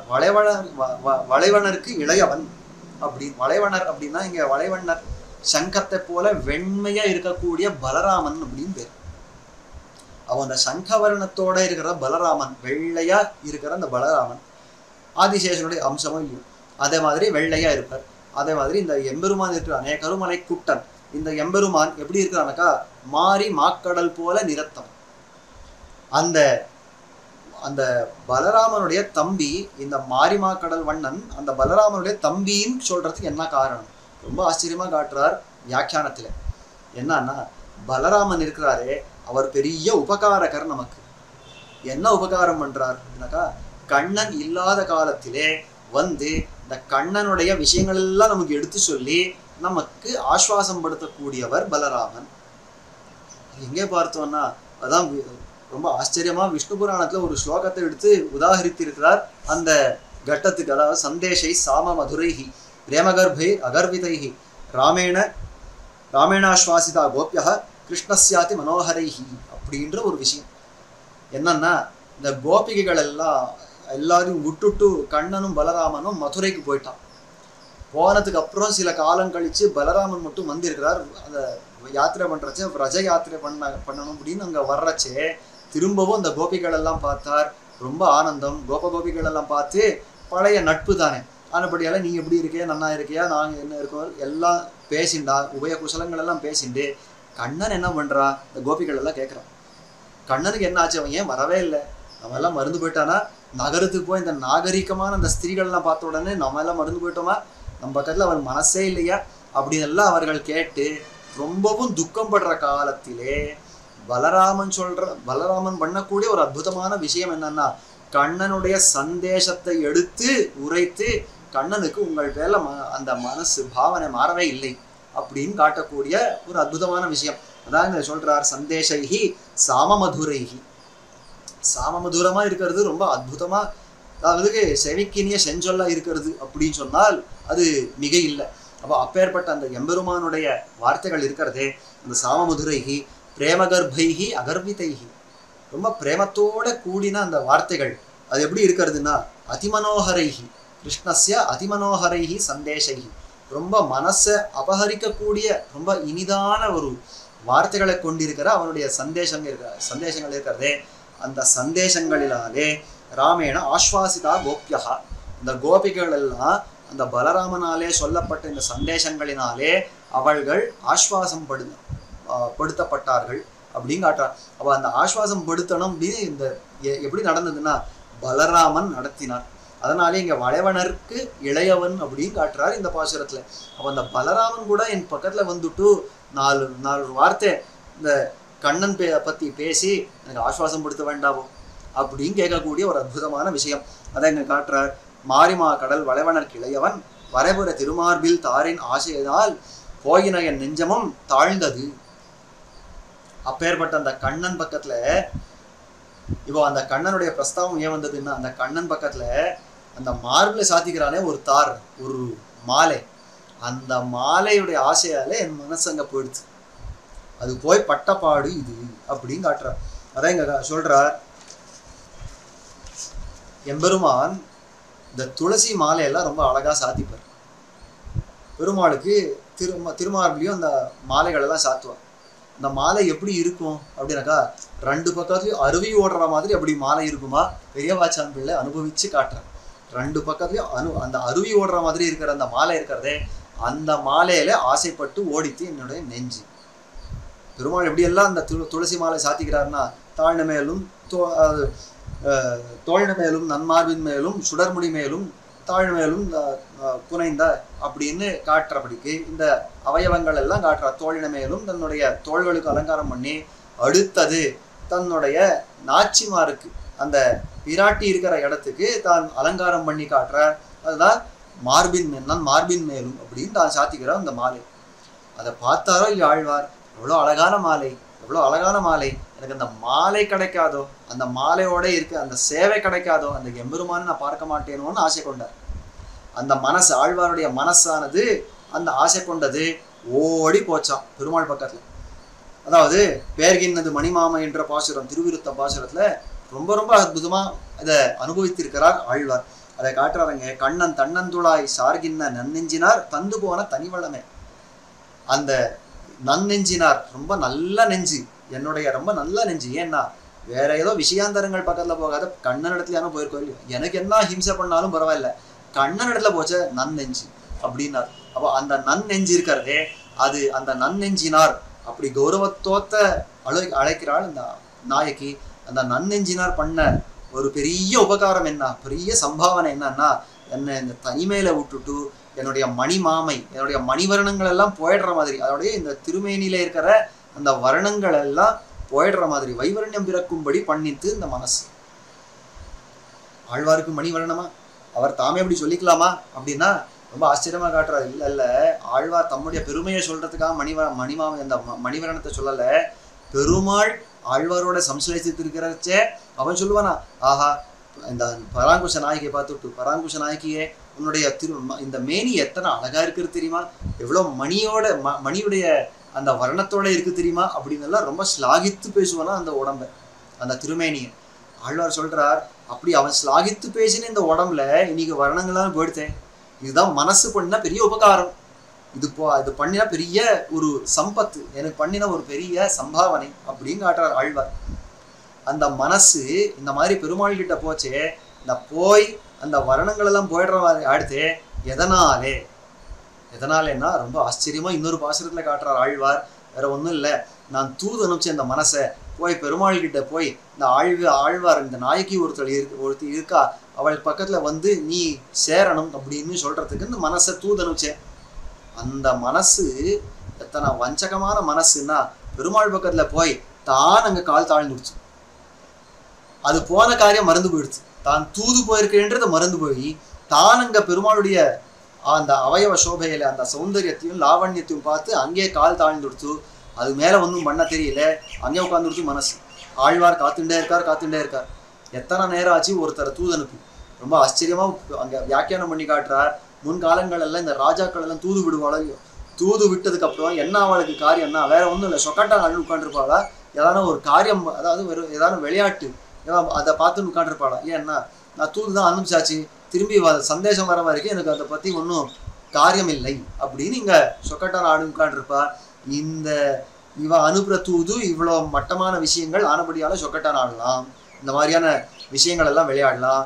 ஆனா ஆழ்வார் தூது அனுப்பிச்சிருக்காரு, அது இத்தனை சாமானியமான விஷயம் இல்லை. அவர் தூது அனுப்பிச்சிருக்கேன் வந்த நாள் வரட்டும் அப்படின்னு ஆறி இருக்கிறபடியான ஒரு வஸ்து இல்லை. அவர் அனுப்பிச்சிருக்கிறது தூது எம்பெருமான் கிட்ட இருக்கிறதுலேயே மிக உயர்ந்ததான வஸ்து, அதாவது அத்தியந்த பிராபியமான போக்கியமான வஸ்து. ஆனபடியாலே ஒரு தூது போச்சு, 2வது நிமிஷம் காணலைன்னா அது 2 நாள் காத்தார், 2 மாசம் காத்தார் இல்லை, 2வது நிமிஷம் காத்தார், அது வரலை அப்படின்ன உடனே மற்ற யார் இருக்காளோ எல்லாரையும் கூப்பிட்டான். அதாவது அன்னம் செல்வீரோ, அந்த அன்னம் செல்வீரும் அப்படின்னு, வண்டானம் செல்வீரும் அப்படின்னு எது இருக்கிறதோ என்னெல்லாம் யாரெல்லாம் இருக்கீங்களோ எல்லாரும் வரணும், எல்லாரும் பெருமாள் கிட்ட தூது போங்க, பெருமாள் கிட்ட தூது போய் பெருமாள் கிட்ட பேசுறதெல்லாம் பேசுங்க. அதுக்கு முன்னாடி ஒரு காரியம் பண்ணுங்க. என்னன்னா அந்த கண்ணன் வைகுந்தனோடும், அதாவது கண்ணன் வைகுந்தனோடும் என் நெஞ்சினாரை கண்டால் அப்படின்னு அந்த பாசுரத்தை சொல்றாரு. அந்த எம்பெருமான் இருக்கிற அந்த வைகுண்டத்துக்கு போனா அந்த எம்பெருமான் இருக்கான், அவனை சுலபத்துல பார்த்துடலாம். ஆனா அங்க என்னுடைய மனசுன்றது ஒரு மூலையில் உட்காந்துருக்கோம், அதை சுலபத்துல பார்த்துக்க முடியாது. கொஞ்சம் தேடுங்க, தேடி அந்த மனசு மட்டும் உங்களுக்கு கண்ணில் பட்டால் முதல்ல அதுக்கு விழுந்து பிரார்த்திச்சுக்கோங்க, நீ பண்ணது சரியா, இதுவோ தகவு என்று இசைமின்களேன்னு காட்டுறார் ஆழ்வார். இது உனக்கு சரியா, இதுதான் சுபாவமா. என்னன்னா ஆழ்வார் உன்னை தூது அனுப்பிச்சா அந்த காரியம் பார்க்கறத விட்டுட்டு நீ உன் பாட்டுக்கு உட்காந்துருக்கியே, ஆழ்வார் என்ன அதாவது தப்பித்து கொண்டிருக்கிறா, என்ன தாபத்துல இருக்கிற ஆழ்வார் அப்படின்னு நீ யோசனை பண்ணியிருக்கியா அப்படின்னு மனசை கேளுங்க. என்னுடைய மனசு அங்கதான் உட்காந்துருக்கு அப்படின்றார் ஆழ்வார். இவ்வளவு தூரம் நம்மாழ்வாருடைய விஷயத்தை ஏன் சுவாமி சொன்னீர்னா, அந்த விஷயத்தை தான் நேரம் அப்படி அனுபவிக்கிறார் இங்க திருமங்கை ஆழ்வாரும் கூட.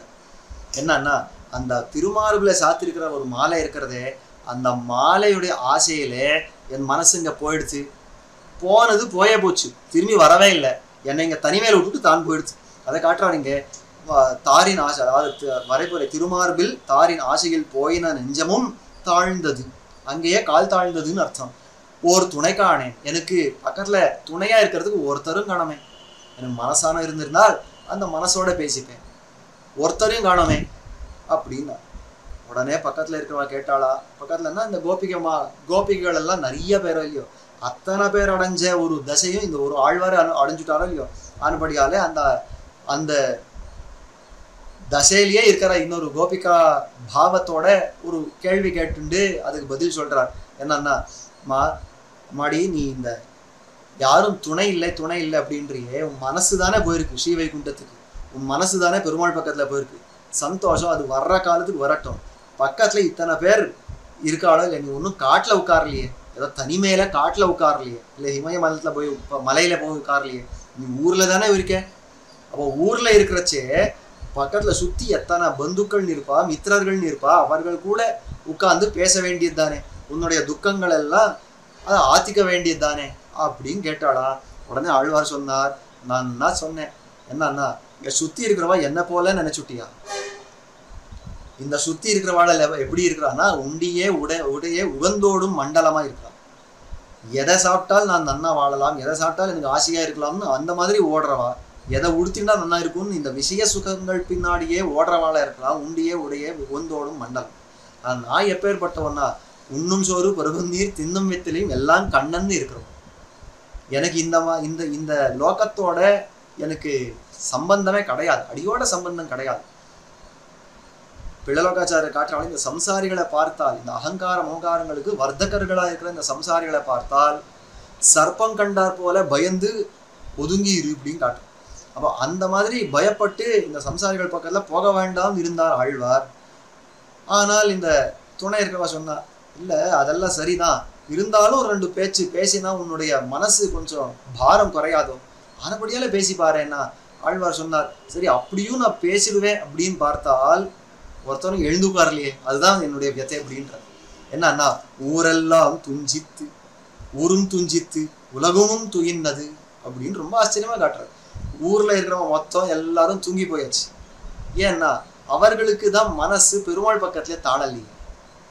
அவர்களுடைய மனசு லௌகிகமான விஷயங்கள்லயே ஓடுறது, லௌகிகமான இந்த சுகங்களையே பெற்று அவ எல்லாம் வாழ்றவா. அப்போ அவர்களுக்கு அதுலயே மனசு ஓடினபடியாலே பெருமாள் பக்கத்துல அவருடைய மனசு பறி கொடுக்காதபடியாலே தூக்கம் வர காலத்துல அவருக்கு தூங்குறதுக்கு எந்த விரோதம் இல்லை, தூங்கி போயிட்டா. ஒருத்தனும் எழுந்து மொழிப்போட இல்லைங்க. ஆனபடியாலே பேசுறதுக்கு துணையே இல்லை அப்படின்னு காட்டுறார் ஆழ்வார். ஊரும் துஞ்சித்து உலகமும் துயின்னது ஒளியவன் விசும்பி அங்கும் தேரும் போயித்து திசைகளும் மறைந்தன. இதெல்லாம் ஏன் நடந்ததுன்னா, இந்த சூரியன் ஒருத்தர் இருக்காரே, அவர் தான் எனக்கு பெரிய உபகாரம் பண்ணிட்டு உட்காண்டிருந்தார். அதாவது தன்னுடைய கிரணங்களை வச்சு இந்த லோகங்கள் எல்லாம் காட்டிட்டு இருந்தார்.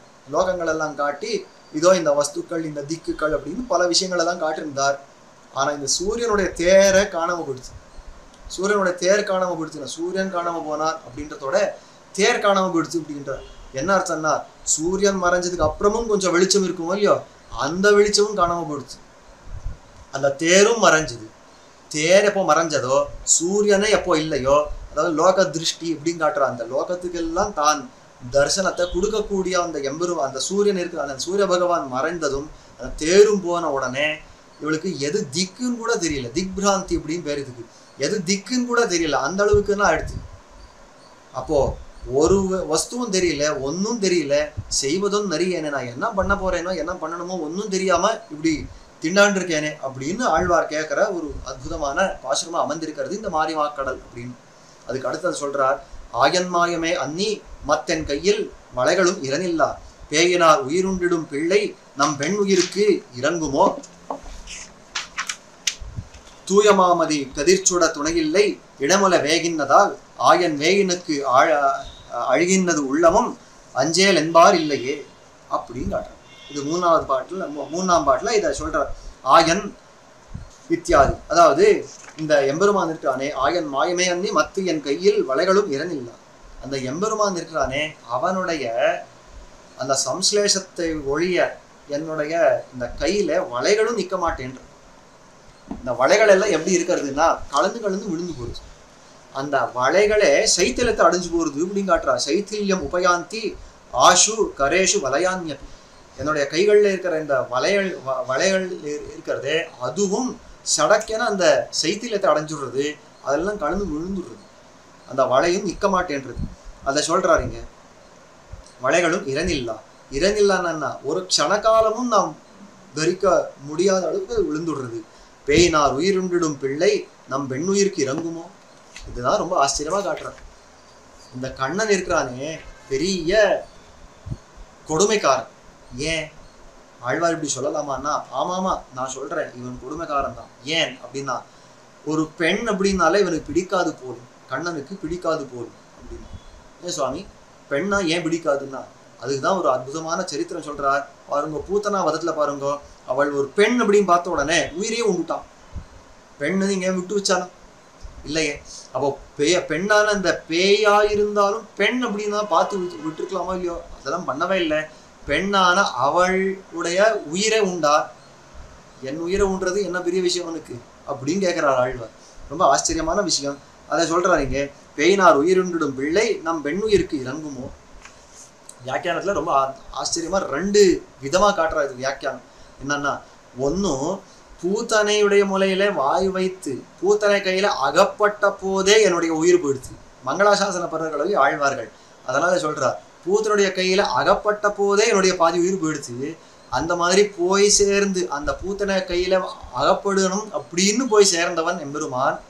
அந்த மாதிரி என்னை கொல்றான்.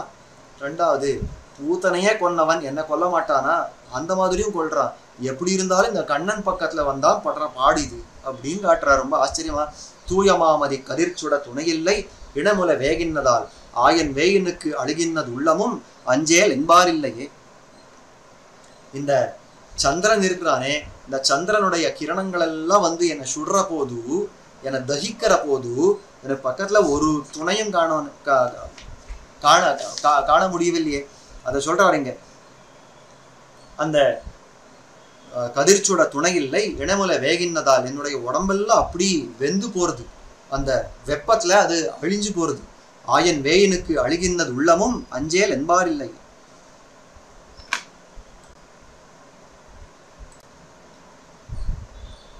இல்ல இந்த சந்திரன் படுத்துற இந்த ஹிம்சையோட சேர்ந்து இன்னொன்னு ஹிம்சைப்படுத்துறது என்னன்னா, அந்த கண்ணனுடைய புல்லாங்குழல் இருக்கிறது இல்லையோ, அதோடைய நாதம் என்ன ஹிம்சைப்படுத்துறதுன்னு. எதுக்கு? அந்த கண்ணனுடைய புல்லாங்குழல் நாதம் எல்லாருக்கும் ஆனந்தத்தை தானே கொடுக்கணும். நாவலம்பிரி தீவினில் வாழும் அப்படின்ற பதிகத்துல அதெல்லாம் பாக்குறோம். எழுது சித்திரங்கள் போல் நின்னவே அப்படின்னு இதெல்லாம் ஸ்தப்தமா நின்று போச்சு. சேத்தனங்கள் எல்லாம் ஸ்தப்தமா போயிடுச்சு. அச்சேதனங்கள் எல்லாம் ஆட ஆரம்பிச்சது. 2 சேத்தனாச்சேதனங்கள் எல்லாமே தம்முடைய நிலைமை மாறி அந்த கண்ணனுடைய வேணுகானத்தை அனுபவிச்சது அப்படின்னு தானே பாக்குறோம். அப்போ ஆனந்தத்தை கொடுக்கக்கூடியது ஒன்று தானே கண்ணனுடைய புல்லாங்குழல் அப்படின்னா, அது கண்ணன் பக்கத்துல இருந்தா ஆனபடியால அது நடந்து போச்சு. அந்த கண்ணனும் பக்கத்துல இருந்தா புல்லாங்குழல் சேவை ஊத கேட்கறச்சே ரொம்ப ஆச்சரியமா இருந்து ஆனந்தமா இருந்தது. இங்க என்னன்னா, கண்ணன் பக்கத்துல இல்ல, அந்த குழல் இருக்கிறதோ இல்லையோ அதுவே என்ன நலியறது அப்படின்னு ரொம்ப ஆச்சரியமா காட்டா. ஆயன் வேயனுக்கு அழுகின்னது உள்ளமும். அவருடைய புல்லாங்குழல் ஊதின அந்த சத்தம் கேட்ட உடனே என்னுடைய மனசெல்லாம் அப்படியே அழிஞ்சு போறது. அப்படி அழியிற போது அஞ்சேல் என்பார் இல்லையே அப்படின்னு காட்டுறாரு. அதாவது ஒருத்தரும் பக்கத்துல உட்காந்து மாசுஜகா சோகப்படாதே அப்படின்னு சொல்றவா ஒருத்தரும் காணுமே. இந்த ஊர்லயும் ஒருத்தன் கிடையாது, மனசும் கிடையாது, கண்ணனும் கிடையாது. கண்ணன் இருந்தாலும் ஆறிடும், இந்த துக்கம் இருக்காது. மனசு இருந்தால் துணை இருக்கு, அதாவது எனக்கு வேண்டிய துணையா இருக்கிறது, அது பக்கத்துல உட்காந்து பேசிவிடலாம். அது இல்லை, எனக்கு வேண்டாத ஒரு துணை, இந்த சம்சாரிகளானோ சரி போனா போறது முடிச்சுட்டானோ இருந்தால் ஏதோ ஒன்று பேசி முடிச்சுடலாம், அவர்களுக்கு உபதேசம் பண்ணி முடிச்சுடலாம். ஆனா யாருமே கிடையாது, கண்ணனும் கிடையாது, மனசும் கிடையாது, ஊராரும் கிடையாது, யாருமே இல்லையே, ஓர் துணை இல்லை அப்படின்னு அழக்கூடிய ஒரு பாசுரம் அஞ்சேல் என்பார் இல்லையே அப்படின்றார். அது மேல 4வது பாசுரத்துல சொல்றார், கயங்கொள் புந்தலை களிருந்து வெந்திரல் கடல் மன்னர் பெரும்போரில் மயங்க வெண்சங்கம் வாய் வைத்த மைந்தனும் வந்திலன் மறிகடல் நீர் தயங்கு வெண்திரை திவலனும் பனியனும் தளல் முகந்து இளமுல மேல் இயங்கு மார்தம் விலங்கில் என் ஆவியை எனக்கென பெறலாமே அப்படின்னு ரொம்ப ஆச்சரியமான பாசுரம். இது 3வது பாசுரத்துல கண்ணனுடைய புல்லாங்குழல் அந்த குழலினுடைய ஓசையில ஈடுபட்ட ஆழ்வார் இப்பொழுது சங்கநாதத்துல ஈடுபட்டு இந்த பாசுரத்தை அருளி செய்கிறார். என்ன விஷயம் அப்படின்னாக்கா, ஒரு மகாபாரத போர். அந்த மகாபாரத போர் எப்படி இருந்தது? ஒரு பெரிய வீரர்கள், அதிரதர்கள், மகாரதர்கள் அப்படின்னு சொல்லக்கூடிய அந்த வீரர்கள், அந்த வீரர்கள் எல்லாம் யானை தலையில, யானை கழுத்துல ஏறி உட்காந்துருக்காளா. அந்த யானை எல்லாம் எப்படி இருக்குன்னா, மதத்தால ஜலம் பெருகிறது, அதனுடைய சிரஸ்ல மஸ்தகத்தின்னா அந்த ஜலம் மத ஜலம் பெருகிறது. அந்த மத ஜலத்தோட சேர்ந்து இந்த அந்த புண்ணும் இருக்கிறது அந்த தலையில அப்படின்னு காட்டுறான். ஏன் புண்ணு இருக்கணும்னா, இந்த ராஜாக்கள் எல்லாம் அங்குஷத்தை வச்சு அதை நடத்துவாளாம். அந்த மத்த கஜங்கள் எல்லாம் நடத்துவா இந்த ராஜாக்கள், வீரர்கள் தங்கள் இஷ்டத்துக்கு இந்த மத்த கஜங்களை நடத்தணும்னா எப்பேற்பட்ட சாமர்த்தியம் இருக்கணும் இந்த ராஜாக்களுக்கு. அப்பேற்பட்ட வீரர்கள் எல்லாம் கூடி பெருசா நடத்துட்டு இருக்காது அந்த பாரத போர். இந்த போருக்கு இத்தனை அடையாளங்கள் சொல்ற அடைமொழிகள் சொல்றா. கயங்கொள் புன்தலை களிருந்து வெந்திரல் கடல் மன்னர் பெரும்போரில் அப்படின்னு. அப்பேற்பட்ட அந்த பெரிய போர்ல கண்ணன் இருந்தானே, அவன் எந்த ஆயுதத்தை எடுத்து இந்த போரை ஜெயித்து கொடுத்தான்? ஒவ்வொரு ஆயுதத்தையும் எடுக்கல. அதான் ஆச்சரியமே. கொல்லா மாக்கோல் அப்படின்னு இந்த மாக்கோல், குதிரை ஓட்டுற ஒரு சாட்டையை வச்சுட்டு ஒரு கோலை வச்சுட்டு மொத்தம் ஒரு யுத்தத்தை முடிச்சுட்டார் அந்த கண்ணன். கொல்லாமாக்கோல் கொலை செய்து பாரத போர் எல்லா சேனையும் இருநிலை தவித்த என்றாய் அப்படின்னு அந்த பாசுரத்துல காட்டுறாரு இல்லையோ. ஒரு குதிரை ஓட்டுற கோலை வச்சுட்டு மொத்தம் பாரத போரைய முடிச்சு கொடுத்தவன் எம்பெருமான். அதை முதல்ல எப்படி காட்டினான்னா வேற ஒன்றும் இல்லை, தன்னுடைய சங்கத்தை எடுத்து ஊதினான் எம்பெருமான். பாஞ்சஜன்யம் ஹிருஷிகேஷா தேவதத்தன் தனஞ்சயா அப்படின்னு எல்லாம் அங்கே பார்க்குறோம். இந்த பகவத்கீதையில ஆரம்பத்தில் வரக்கூடிய ஸ்லோகங்கள். அந்த இடத்துல எம்பெருமான் தன்னுடைய சோதி வாயில் அந்த திருப்பவளத்திலே அந்த சங்கத்தை வச்சு ஊதுற காலத்துல என்ன நடந்தது அப்படின்னா, சகோஷோ தார்த்தராஷ்டிரானாம் ஹிருதயானி வியதாரயத்து அப்படின்னு காட்டுறான். சகோஷா அந்த எம்பெருமானுடைய அந்த பாஞ்சஜன்யத்துல முழங்கின அந்த சிம்ம நாதமானது சகோஷா தார்த்தராஷ்டிரானாம் ஹிருதயானி வியதாரயத்து. தார்த்தராஷ்டிரர்கள்னு சொல்லக்கூடிய திருதராஷ்டிரனுடைய பிள்ளைகள் 100 பேருடைய ஹிருதயங்களை எல்லாம் உடைச்சு போட்டுடுச்சு. அவர்களுக்கு இருக்கிற அந்த தைரியம் எல்லாம் போயிடுச்சு, ஒடுங்கி போயிடுச்சு, சக்தியெல்லாம் ஒடுங்கி போயிடுச்சு. ஏன் அப்படின்னா, யோயோ இந்த கிருஷ்ணன் இந்த சங்கநாதத்தை பண்ணானே, இனிமேல் நமக்கு வாழ்வில்லை அப்படின்னு அவருக்கு அப்போவே முடிவாயிடுச்சு. இந்த எதிரிகளா இருந்தா இந்த மாதிரியா இருக்கிறதே, அப்போ நாம எல்லாம் இந்த சங்கநாதத்தை கேட்கவே வேண்டாமான்னா, இந்த கண்ணன் கிட்ட யார் எப்படி நெருங்குறாளோ அந்த மாதிரி தான் அந்த சங்கநாதமும் நமக்கு வேண்டியதா வேண்டாததான்னு இருக்கும். அதாவது எதிரிகளுக்கெல்லாம் பயத்தை உண்டாக்கக்கூடிய ஒரு நாதமா இருக்கும். அதாவது இந்த தார்த்தராஷ்டிர கௌரவ சேனைக்கெல்லாம் பயத்தை உண்டாக்கின இந்த சங்கநாதம். ஆனா ஆண்டாள் இருந்தாலும் இல்லையோ, ஆண்டாளுக்கு இதே சங்கநாதம் ரொம்ப ஆசையா வேற இருந்தது.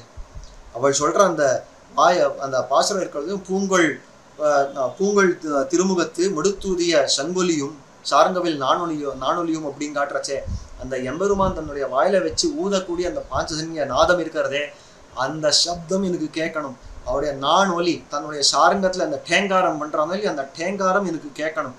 இந்த 2 கேட்டாதான் என்னுடைய உயிரை நீக்குன்ற ஆண்டாள். அவர்களுக்கு இது கேட்ட மாத்திரத்துல உயிர் போயிடுச்சு, இவளுக்கு அது கேட்டாதான் உயிர் நிக்கிறது. ஒரு ருக்மிணி பிராட்டிக்கு, ஒரு ஆண்டாளுக்கு, ஒரு சீதா பிராட்டிக்கு இந்த விஷயங்கள் எல்லாம் நடக்கிறது. ஏன்னா இவர்கள் எல்லாம் அனுகூலராக இருக்கிறபடியாலே, அந்த துரியோதனாதிகள் எல்லாம் பிரதிகூலராக இருக்கிறபடியாலே அந்த கோஷமே அவர்களுக்கு பயங்கரமா இருந்தது அப்படின்னு பார்க்கிறோம். அப்போ ஒரே நாதம் யார் எப்படி அணுகிறாளோ அவர்களுக்கு அந்த மாதிரி தான் ஒரு பாவத்தை ஏற்படுத்தி கொடுக்கறதுன்னு பார்க்கிறோமே. இப்போ ஆழ்வார் எந்த கோஷ்டின்னா கேட்கவே வேண்டாம், அனுகூலருடைய கோஷ்டியில சேர்ந்தவர் ஆழ்வார் ஆனபடியாலே அந்த கோஷமானது இன்னைக்குன்னு கேட்கலையேன்னு காட்டுறோம். அதாவது மயங்க வெண் சங்கம் வாய் வைத்த மைந்தனும் வந்திலன் மறிகடல் நீர். அந்த கோஷம் கேட்காது பெரிய விஷயம் இல்லை, அந்த கோஷத்தை எழுப்பின அந்த கண்ணனும் வரலையே. அதான் சொல்றாருங்க, அந்த மைந்தனும் வந்திலன், அந்த எம்பெருமான் அந்த சங்கநாதத்தை பண்ணின பாஞ்சஜன்யத்தை எடுத்து ஊதின அந்த எம்பெருமானும் வரலையே அப்படின்னு காட்டுற ஒரு விஷயம். மறிகடல் நீர் தயங்கு வெண்திரை திவலனும் பனியனும் தளல் முகந்து இளமுலமேல் இயங்கு மாறுதம் விலங்கில் என் ஆவியை எனக்கென பெறலாமே.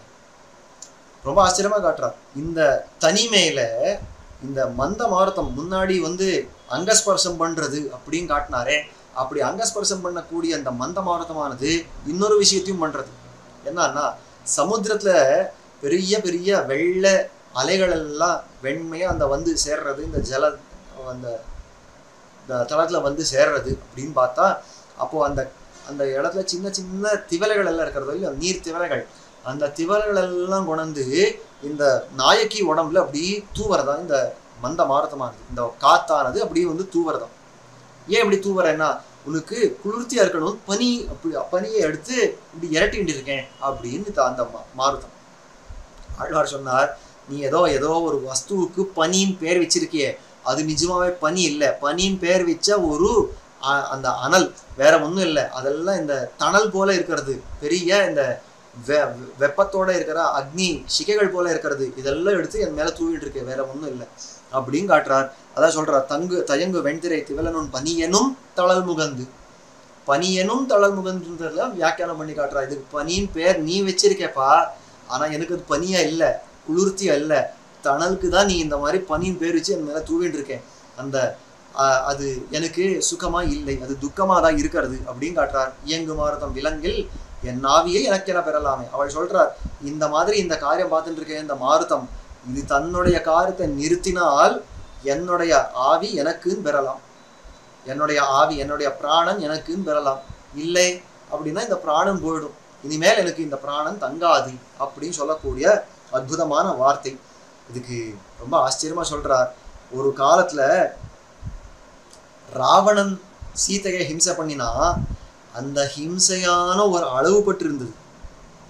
ராவணனுடைய ஹிம்சையான அளவு பட்டு இருந்தது. 10 மாசம் 1 வருஷம் அப்படின்னு அத்தோட அளவு பட்டு இருந்தது. அதுக்கப்புறம் அந்த ஹிம்சை நடக்கல. ஆனா இந்த பனி கொணந்து உன் மேல வீசுறேன், உனக்கு அங்கஸ்பர்சங்கள் எல்லாம் பண்ணி உனக்கு குளிர்ச்சியை கொடுக்குறேன் அப்படின்னு இந்த மந்த மாருதம் பண்ற ஒரு ஹிம்சை இருக்கிறதே, இது இறை விடாம ஒரு சின்ன நொடியும் விடாம என்னை இப்படி ஹிம்சை பண்ணிட்டே இருக்கிறது, சீதை பிராட்டி காட்டிலும் மோசமான நிலைக்கு போயிட்டேனா அப்படின்னு அல்றார் ஆழ்வார் அப்படின்னு காட்டுறா இந்த பாசுரத்துல. அதுக்கு அடுத்தது 5வது பாசுரத்தை சொல்றார். 7 மாமரம் துளைபட சிலைவளைத்து இலங்கையை மலங்குவித்த ஆழியான் நவக்கருளிய அருளுடும் பகலெல்லை கழுகின்றதால் தோழி நாம் இதற்கு என் செய்தும் துணையில்லை சுடற்படும் முதுநீரில் ஆழவாழ்கின்ற ஆவியை அடுவதோர் அந்தி வந்து அடகின்றதே. இந்த சந்தியா காலம் வந்து இந்த சேர்ந்துட்டு இருக்கு. இந்த சந்தியா காலம் வந்து சேர்ந்து இந்த ஹிம்சை படுத்துறதே இது எப்படி இருக்கிறது அப்படின்னாக்கா, அதாவது இத்தனை வரைக்கும் கிருஷ்ண சரித்திரத்தை பார்த்தார்னா முதல் 4 பாசுரங்களாலே கிருஷ்ண சரித்திரங்கள்ல இருக்கிற விஷயங்கள்லாம் பார்த்தார். அவருடைய விரோதி விமர்சன சீலத்துவம் என்ன, அவருடைய குழல் அந்த திருமார்களை சாத்தின்ற மாலை என்ன, அவனுடைய குழல் நாதம் என்ன, அவருடைய சங்கநாதம் என்ன, இதெல்லாம் ஆசைப்பட்டு ஈடுபட்டு அதுல சில பாசுரங்களை பாடினார். இப்போ என்ன ஆச்சுன்னா அந்த கோபிகள் எல்லாம் கண்ணனோட அவ்வளோ பழகினாலையோ ஒரு ராமாவதார சரித்திரங்களும் அவளுக்கு தெரியும். இந்த ராமாவதாரத்தை அனுபவிக்க ஆரம்பிச்சுட்டாலும் அந்த கோபிகள் அந்த நிலை இப்போ ஆழ்வார் அடைஞ்சார். இப்போ சொல்றார், ராமாவதாரத்துல அவன் பண்ணினா பெரிய விஷயம் என்ன, இப்போ அது எப்படி இல்லாம போயிடுச்சு. அதாவது பெருமாள் இருக்காரு, கண்ணன் அப்படின்னாலே இந்த விஸ்லேஷத்தோட இருக்கிறவர்களுக்கு கண்ணன் பேர் சொன்னாலே கண்ணன் நாமம் குளிரி கொன்னீர் அப்படின்றார் ஆழ்வார். அந்த மாதிரி இந்த கண்ணனுடைய பேர் சொன்னாலே பிராணம் போயிடும்.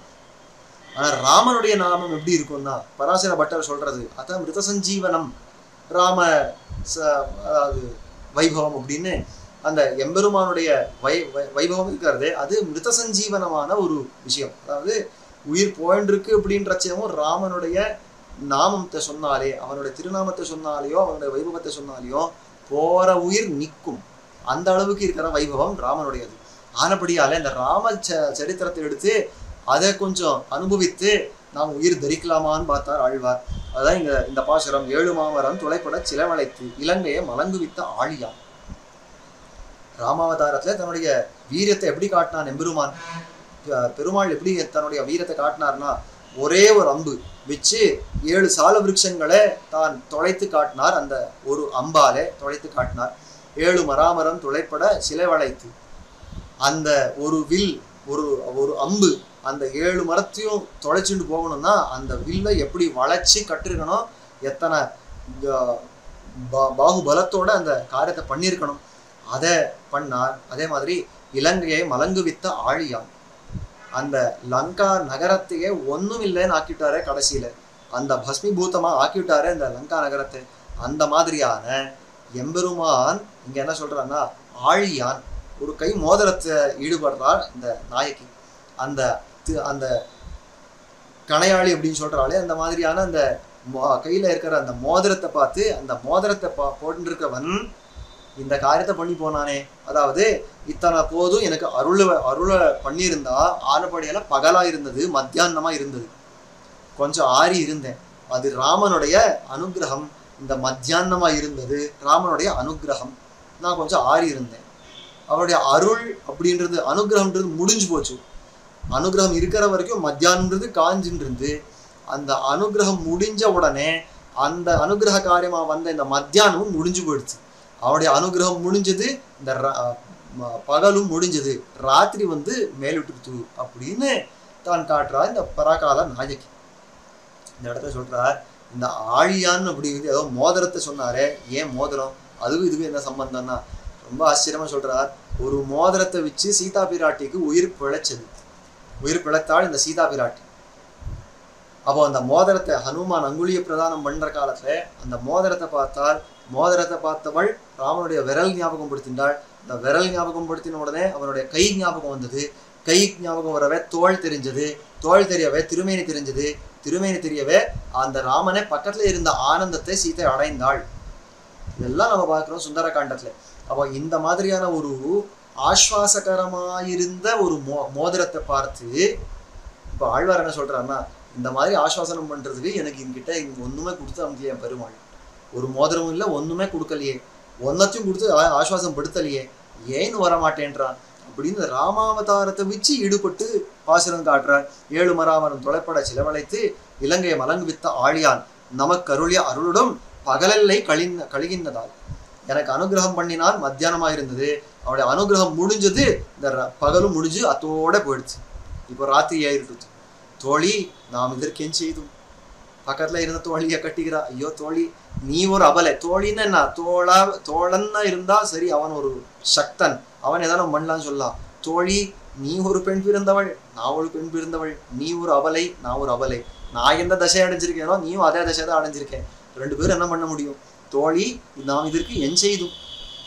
துணையில்லை சுடற்படு புதுநீரில் ஆழ்கின்ற ஆவியை அடுவதோர் அந்தி வந்து அடகின்றதே அப்படின்னு காட்டக்கூடிய ஒரு அற்புதமான விஷயம்.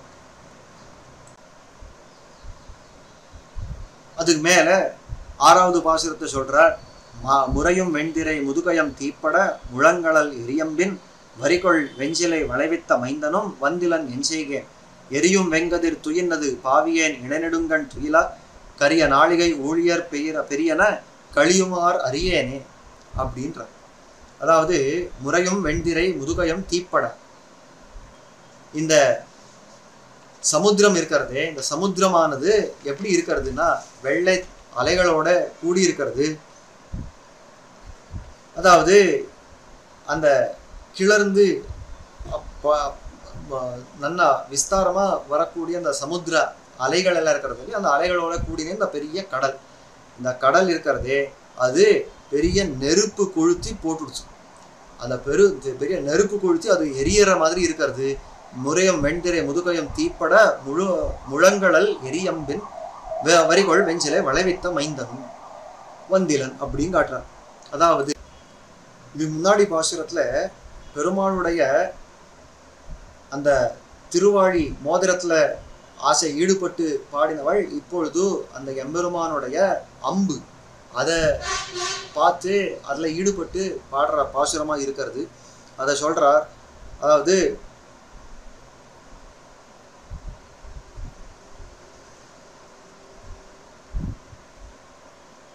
வரிகொள் வெஞ்சிலை வளைவித்த மைந்தனும் வந்திலன் என் செய்கேன் எரியும் வெங்கதிர் துயின்னது பாவியேன் இடைநெடுங்கண் துயிலா அப்படின்ற பாசுரத்துல அந்த எம்பெருமான் இருக்கிறானே அவனுடைய எரி அம்பு, அந்த எரி அம்பு அப்படின்னா எப்படி இருக்கும் அப்படின்னாக்கா தீப்தபாகவ சங்காசகி அப்படின்னு காட்டுறானே, அவ அது ஏவரச்சே ஒரு அம்பா இருக்குமா. அது ஏவி அது வந்து விழுற இடம் இருக்கிறதே, சத்ருக்கள் பேர்ல வந்து விழுற இடம் இருக்கிறதே, அந்த விழுறச்சே அது ஒரு பெரிய நெருப்பு உருண்டையாட்டம் வந்து விழுமா. அப்போ அந்த மாதிரி இருக்கிற அந்த அம்புகள் இருக்கிறதே, அந்த அம்புகளோட அதாவது வரிகொள் வெஞ்சிலை வளைவித்த மைந்தனும் அப்படின்னு சொல்லி அந்த மாதிரி அந்த அம்புகளை ஏவர அந்த எம்பெருமான் இருக்கிறானே ராமபிரான், அவனும் வந்திலன், அந்த எம்பெருமானும் வரவல்லையே, அந்த ராமபிரானும் வரவில்லையே, என் செய்கேன் நான் என்ன பண்றது. எரியும் வெங்கதிர் துயின்னது, அந்த சூரியன் இருக்கிறானே எரியும் வெங்கதிர், அந்த சூரியன் நல்ல பிரகாசமா இருக்கக்கூடியவன் இப்பொழுது என்ன ஆச்சுன்னா அந்த வெங்கதிர் துயின்னது, அது அந்த சமுத்திரத்துக்குள்ளே போயிடுச்சு, அதுவும் தூங்கி போயிடுச்சு. அந்த சூரியனும் தூங்கி போயிட்டான். எதனால தூங்கி போனான்னா அதான் அந்த எம்பெருமான் பக்கத்துல இருக்கிற அத்தியந்த பாரதந்திரமா இல்லை, அந்த அத்தியந்த பாரதந்திரத்தாலே அவன் எம்பெருமானிட்ட கட்டளையா போய் தூங்கிட்டான். இது ரொம்ப ஆச்சரியமா காட்டு. சூரியன் பரதந்திரமா இல்லை அப்படின்னு இருந்தா மட்டும் சரி பரவாயில்ல, இந்த பரகால நாயகிய கொஞ்சம் ஆஸ்வாசம் படுத்துக்கிறதுக்கான படுத்துறதுக்கான 2 நாளைக்கே அதிகமா இங்க இருந்துட்டு போகலாம் அப்படின்னு சொல்லியிருக்கலாம். ஆனா எம்பெருமானுடைய கட்டுப்பாட்டுக்குள்ள இருக்கிறதோ இல்லையோ, பீஷாஸ்மான் வாத்தப் போகத்தே பீஷோதேதி சூர்யா அப்படின்னு இந்த விஷயங்கள் எல்லாம் உபனிஷத் காட்டுறதே. அப்போ அந்த எம்பெருமானுடைய கட்டளைக்கு பரதந்திரப்பட்டிருக்கிறபடியாலே அந்த எம்பெருமானே கொஞ்சம் ஹிம்சை பண்ணணும் அப்படின்றபடியாலே நீ கிளம்புன்னு சொன்ன உடனே ஓடிப்படுத்து சூரியன் போய் தூங்கி போச்சு, துகிர்னது. பாவியேன் இணை நெடுங்கண் துயிலாம். ஆனால் எனக்கு என்னுடைய பாவி கண்கள் மட்டும் தூங்க மாட்டேன்றது. கங்குலும் பகலும் கண் துயில் அறியாள் அப்படின்றாலே, பகலானாலும் தூக்கம் இல்லை, ராத்திரி ஆனாலும் தூக்கம் இல்லை. ரொம்ப ஆச்சரியமா காட்டுறார். கண்ணார கண்டு கழிவதோர் காதலுத்தாருக்கும் உண்டோ கண்கள் துஞ்சுதல் என்கிறபடியே காண்பதற்கு முன்பு உறக்கம் இல்லை. எம்பெருமானை பார்த்து அனுபவிக்கணும் அப்படின்னு பெரிய ஆசை கொண்டவர்களுக்கு அவனை பார்த்து சேவிக்கிற அளவும் அவளுக்கு தூக்கமே இல்லை. ஒருத்தர் சொன்னா, சுவாமி அப்போ எனக்கு ஆசை இருந்தால் தூங்கவே கூடாதா? அந்த ராத்திரி தூக்கம் இல்லாம நமக்கு உயிர் தெரிக்கிறதுக்கு முடியுமா அப்படின்னா அந்த தூக்கத்தை சொல்லலை, ஞான சங்கோச்சம் கிடையாதுன்றதான் விஷயம். அதாவது கண்ணனே பகவத்கீதையில சொல்றச்சே ஒரு ஸ்லோகத்துல காட்டுறார். 2வது அத்தியாயத்துல நமக்கு எல்லாம் பிரசித்தமா தெரிஞ்ச ஒரு ஸ்லோகம், யானிஷா சர்வபூதானாம் தஸ்யான் ஜாகிரதி சம்யமி அப்படின்னு. அதாவது ஊருக்கெல்லாம் எது பகலோ அந்த காலம்தான் யோகிகளுக்கு தூக்க காலம். இந்த ஊரெல்லாம் எப்போ தூங்குறதோ அப்போதான் யோகிகள் முழிச்சுட்டு இருப்பா அப்படின்னு. அப்போ ராத்திரி வேளை உட்காந்து தியானம் பண்ணுமான்னா அப்படி இல்லை விஷயம். என்னன்னா பகவத் விஷயத்திலே லௌகிகர்களுக்கு அஜ்ஞானம், அதுதான் தூக்கம். பகவத் விஷயத்திலே தூக்கம். ஆனா யோகிகளுக்கு வெட்ட வெளிச்சம். பகவத் விஷயத்துல அவ்வளோ தெளிவு. அதுவே லௌகிகமான விஷயங்களிலே லௌகிகர்களுக்கு முழிப்பு, பரிபூர்ணமான தெளிவு. அந்த விஷயத்துல யோகிகளுக்கு மௌಢ்யம். அந்த விஷயத்துல யோகிகளுக்கு அஜ்ஞானம் அப்படின்னு காட்டுறாளோ அந்த விஷயத்தை இங்க காட்டுறா. கண்ணார கண்டு கழிவதோர் காதலுத்தாருக்கும் உண்டோ கண்கள் துஞ்சுதல். அப்போ கண் தூக்கம்ன்றது எங்கேனும் உண்டா? இல்லவே இல்லை அப்படின்னு காட்டுறாளே. அந்த நிலை வந்துடுத்து எனக்கு. ஆழ்வார் சொல்றார், அந்த சூரியன் போய் மறைஞ்சுட்டா, அவன் தூங்க போயிட்டான், ஆனா என்னுடைய தசையை பாரு, நான் தூங்க முடியல அப்படின்றார். அதுக்கு மேல் சொல்றார், எரியும் எங்கதிர் துயினது பாவியன் இடைநெடுங்கண் துயிலா கரிய நாளிகை ஊழியர் பெரியன கழியுமாறு அறியேன். இந்த காலமெல்லாம், அதாவது இந்த ராத்திரி எல்லாம் இருட்டா இருக்கிறது அப்படின்ற மாதிரி அதுல ஒரு அவயவமா இருக்கிறது இந்த ஊழி, அந்த காலம் இருக்கிறது இல்லையோ, கால பேதம் இருக்கிறது இல்லையோ, அதுவும் எல்லாம் இருட்டா இருக்கிறதே, ஒண்ணுமே தெரியலையே, ஒண்ணுமே இதை எப்படி கழிக்கிறதுன்னே தெரியாம இருக்கேனே அப்படின்னு ரொம்ப கஷ்டப்பட்டு பாடக்கூடிய ஒரு பாசுரமா இருக்கிறது.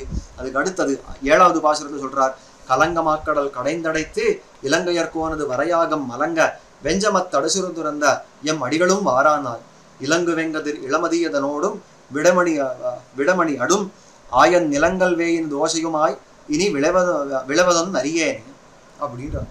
அதாவது கலங்கமாக்கடல் கடைந்து அடைத்து இலங்கையர்கோனது வரையாகம் மலங்க.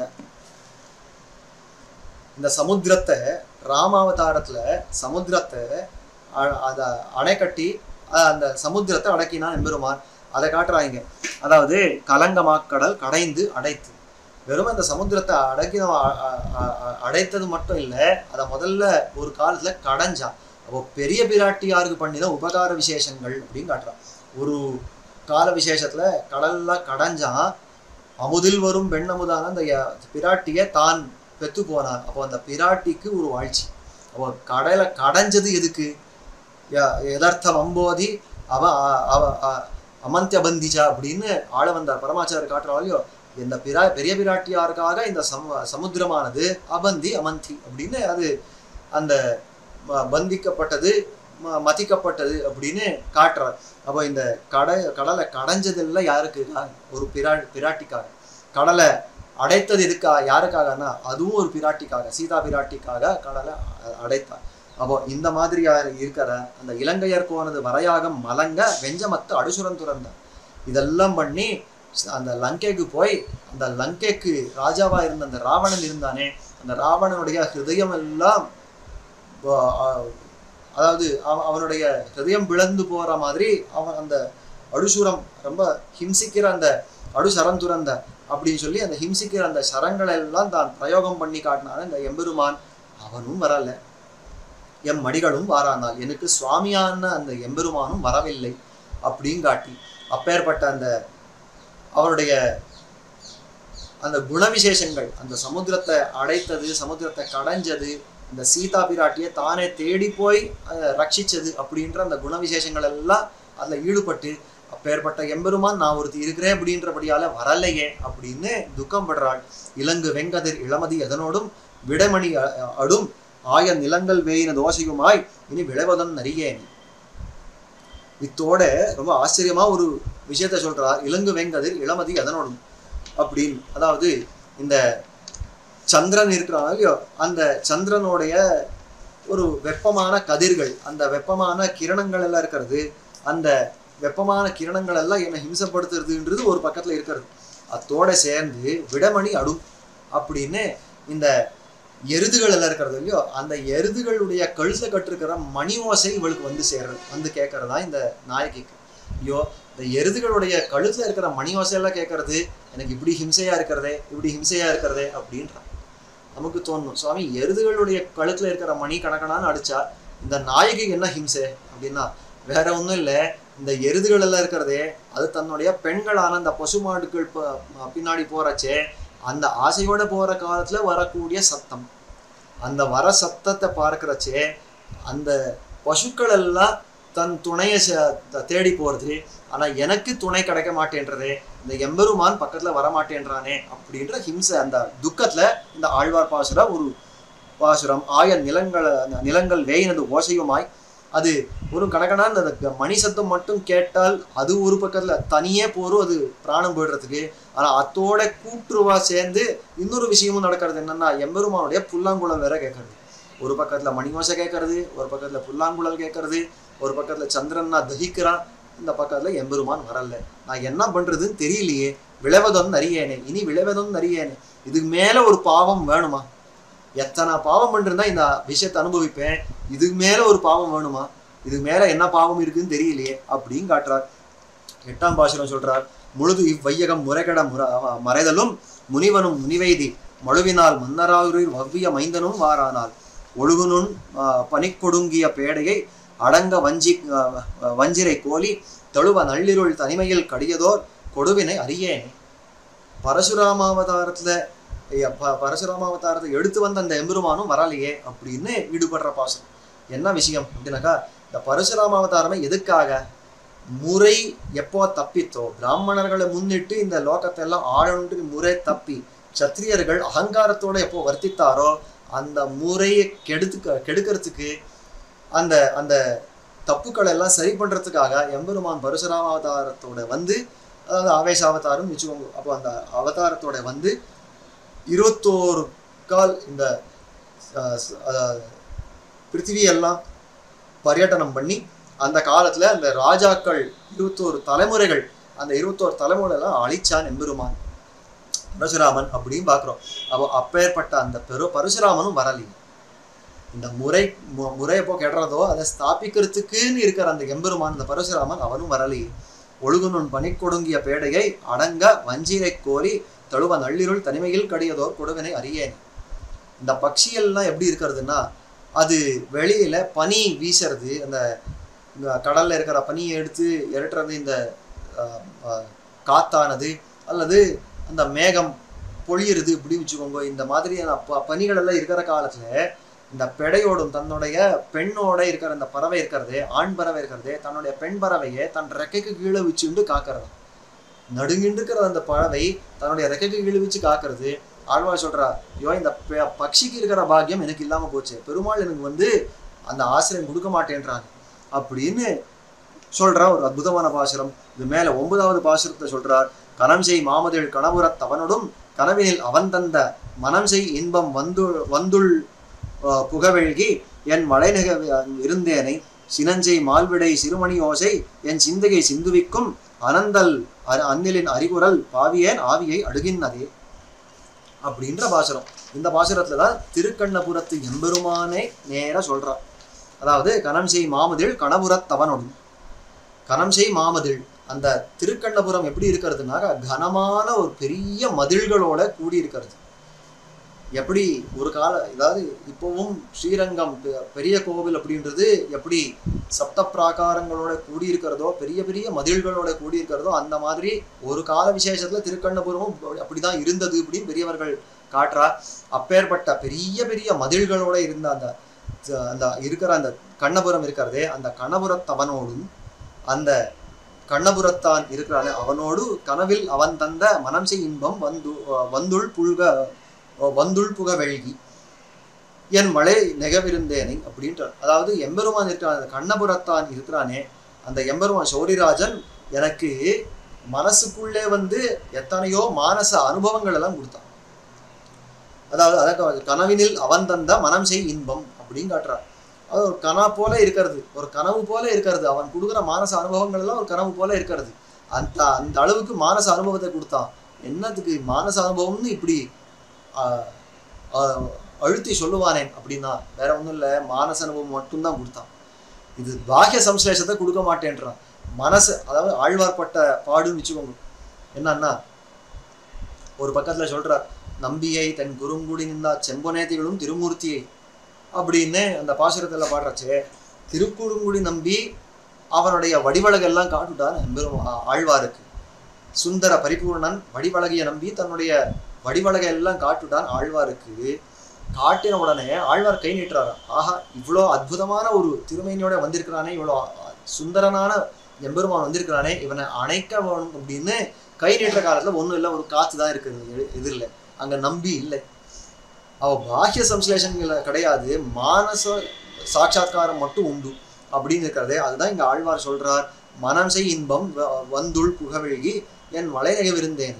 அப்போ அந்த மானச சாட்சாத்காரம் மாத்திரம் இருக்கு, பாஹ்ய சம்ஸ்லேஷன் கிடையாதுன்னு உடனே அங்க அழ ஆரம்பிச்சுட்டார் ஆழ்வார். ஊனில் வாழு, அதாவது அந்த பாசுரத்துல சொல்றச்சே, வாயும் திரைவுளும் காதல் மடனாராய் அப்படின்னு பார்த்த கண்ட விஷயங்கள் எல்லாம் பார்த்து, நீ நான் பட்ட பாட்டே நீயும் பட்டையா நாரையே அந்த சமுத்திரமே அப்படின்னு ஒவ்வொரு விஷயத்தையும் பார்த்து பார்த்து கேட்கிறார். அப்போ ஆழ்வாருக்கு பாஹ்ய சம்ஸ்லேஷம் இல்லைன்னு உடனே அந்த விஷயம் எப்படி துக்கமா பரிணமிச்சுடுறதோ அதே விஷயம்தான் இங்கேயும். ஆழ்வார் பார்த்தார், கண்ணபுரத்தான் எவ்வளோ அற்புதமான அனுபவங்கள் அவன் கொடுத்துட்டு இருக்காரு அப்படின்னு சந்தோஷமா இருந்தது. மானச அனுபவம் இருக்கிற வரைக்கும் சந்தோஷமா இருந்தது. அந்த கண்ணபுரத்தானே கொஞ்சம் அணைச்சிக்கலாமா அப்படின்னு கையை அப்படி தூக்கி முன்னாடி கொண்டார், அதாவது நீட்டினார். அங்க கண்ணபுரத்தான் இல்லை. உடனே இந்த வளைகள் எல்லாம் கலந்து விழுந்துடுச்சு. அந்த அளவுக்கு சைத்தியத்தை அடைஞ்சுட்டார். சடக்கென அந்த சைத்தியத்தை அடைஞ்சுட்டார் ஆழ்வார் அப்படின்னு காட்டுறார். மனம் செய் இன்பம் வந்துள் புகவைகி என் வளை நிகழ்ந்தேனை சிலம் செய் மால்விடை சிறுமணி ஓசை என் சிந்தகை சிந்துவிக்கும். இது மேலே என்னுடைய மனசை ஹிம்சப்படுத்துறதுக்கு இன்னும் 2 விஷயங்கள் நடக்கிறது. என்னன்னா, முன்னாடியே பார்த்தா அந்த எருதுகள் இருக்கிறதையும் அந்த எருதுகள் கழுத்துல இருக்கிற மணியோசை வேற கேட்கறது, தன்னுடைய பெண் பசுக்கள் பின்னாடி போறச்சே இந்த இருக்கிற மணியோசை கேட்கறது. அத்தோட இன்னொரு விஷயம், அனந்தல் அன்னிலின் அறிகுறல், அன்னில் பட்சி அப்படின்னு ஒன்று இருக்கிறது. அந்த அன்னில் பட்சியுடைய அனந்தல், அதாவது தழுத்தழுத்த ஒரு குரல் இருக்கிறதோ இல்லையோ, அதெல்லாம் என்னை ஹிம்சிக்கிறது அப்படின்ற. என்ன இந்த தழுத்தழுத்த குரல் இருந்தால் ஏன் ஹிம்சை ஆகணும் அப்படின்னா, ஆண்டாள் திருப்பாவையில் ஒரு அற்புதமான பாசுரம் பாட்டிருக்கா. கீசு கீசன் எங்கும் ஆனைச்சாத்தன் கலந்து பேசின வேச்சரவன் கேட்டிலையோ பேய்ப்பெண்ணே காசும் பிறப்பும் அப்படின்னு அந்த பாசுரம். அங்கே பாடுறச்சே அந்த ஆனைச்சாத்தன் பாரதோஜ பட்சி இருக்கிறதே, அது கலந்து பேசின பேச்சரவன் கேட்டிலையோன்ற. என்ன கலந்து பேசின பேச்சரவு, அது கலந்து பேசித்துன்னு எப்படி தெரியும் உமக்கு அப்படின்னு கேட்கறச்சே, அதான் சொல்றா, அது தழுதழுத்த குரலோட சொல்றது பேசிக்கிறது அதுலயே தெரியலையோ. அது நாம எல்லாம் பேசி நாம கிளப்பி விட்டு அது எல்லாம் அந்த சத்தம் போடல, தங்களுக்குள்ளே ஒண்ணுக்கு ஒண்ணு பேசிக்கிறது, ஆசையோட பேசிக்கிறது. ஏன்னா இனிமே கிளம்ப போறோம், இனிமே நம்முடைய வயிறுபாடு பார்த்து இந்த எங்க ஆகாரத்துக்கோ விஹாரத்துக்கோ எங்க போகணுமோ எல்லாம் போக போறோம்.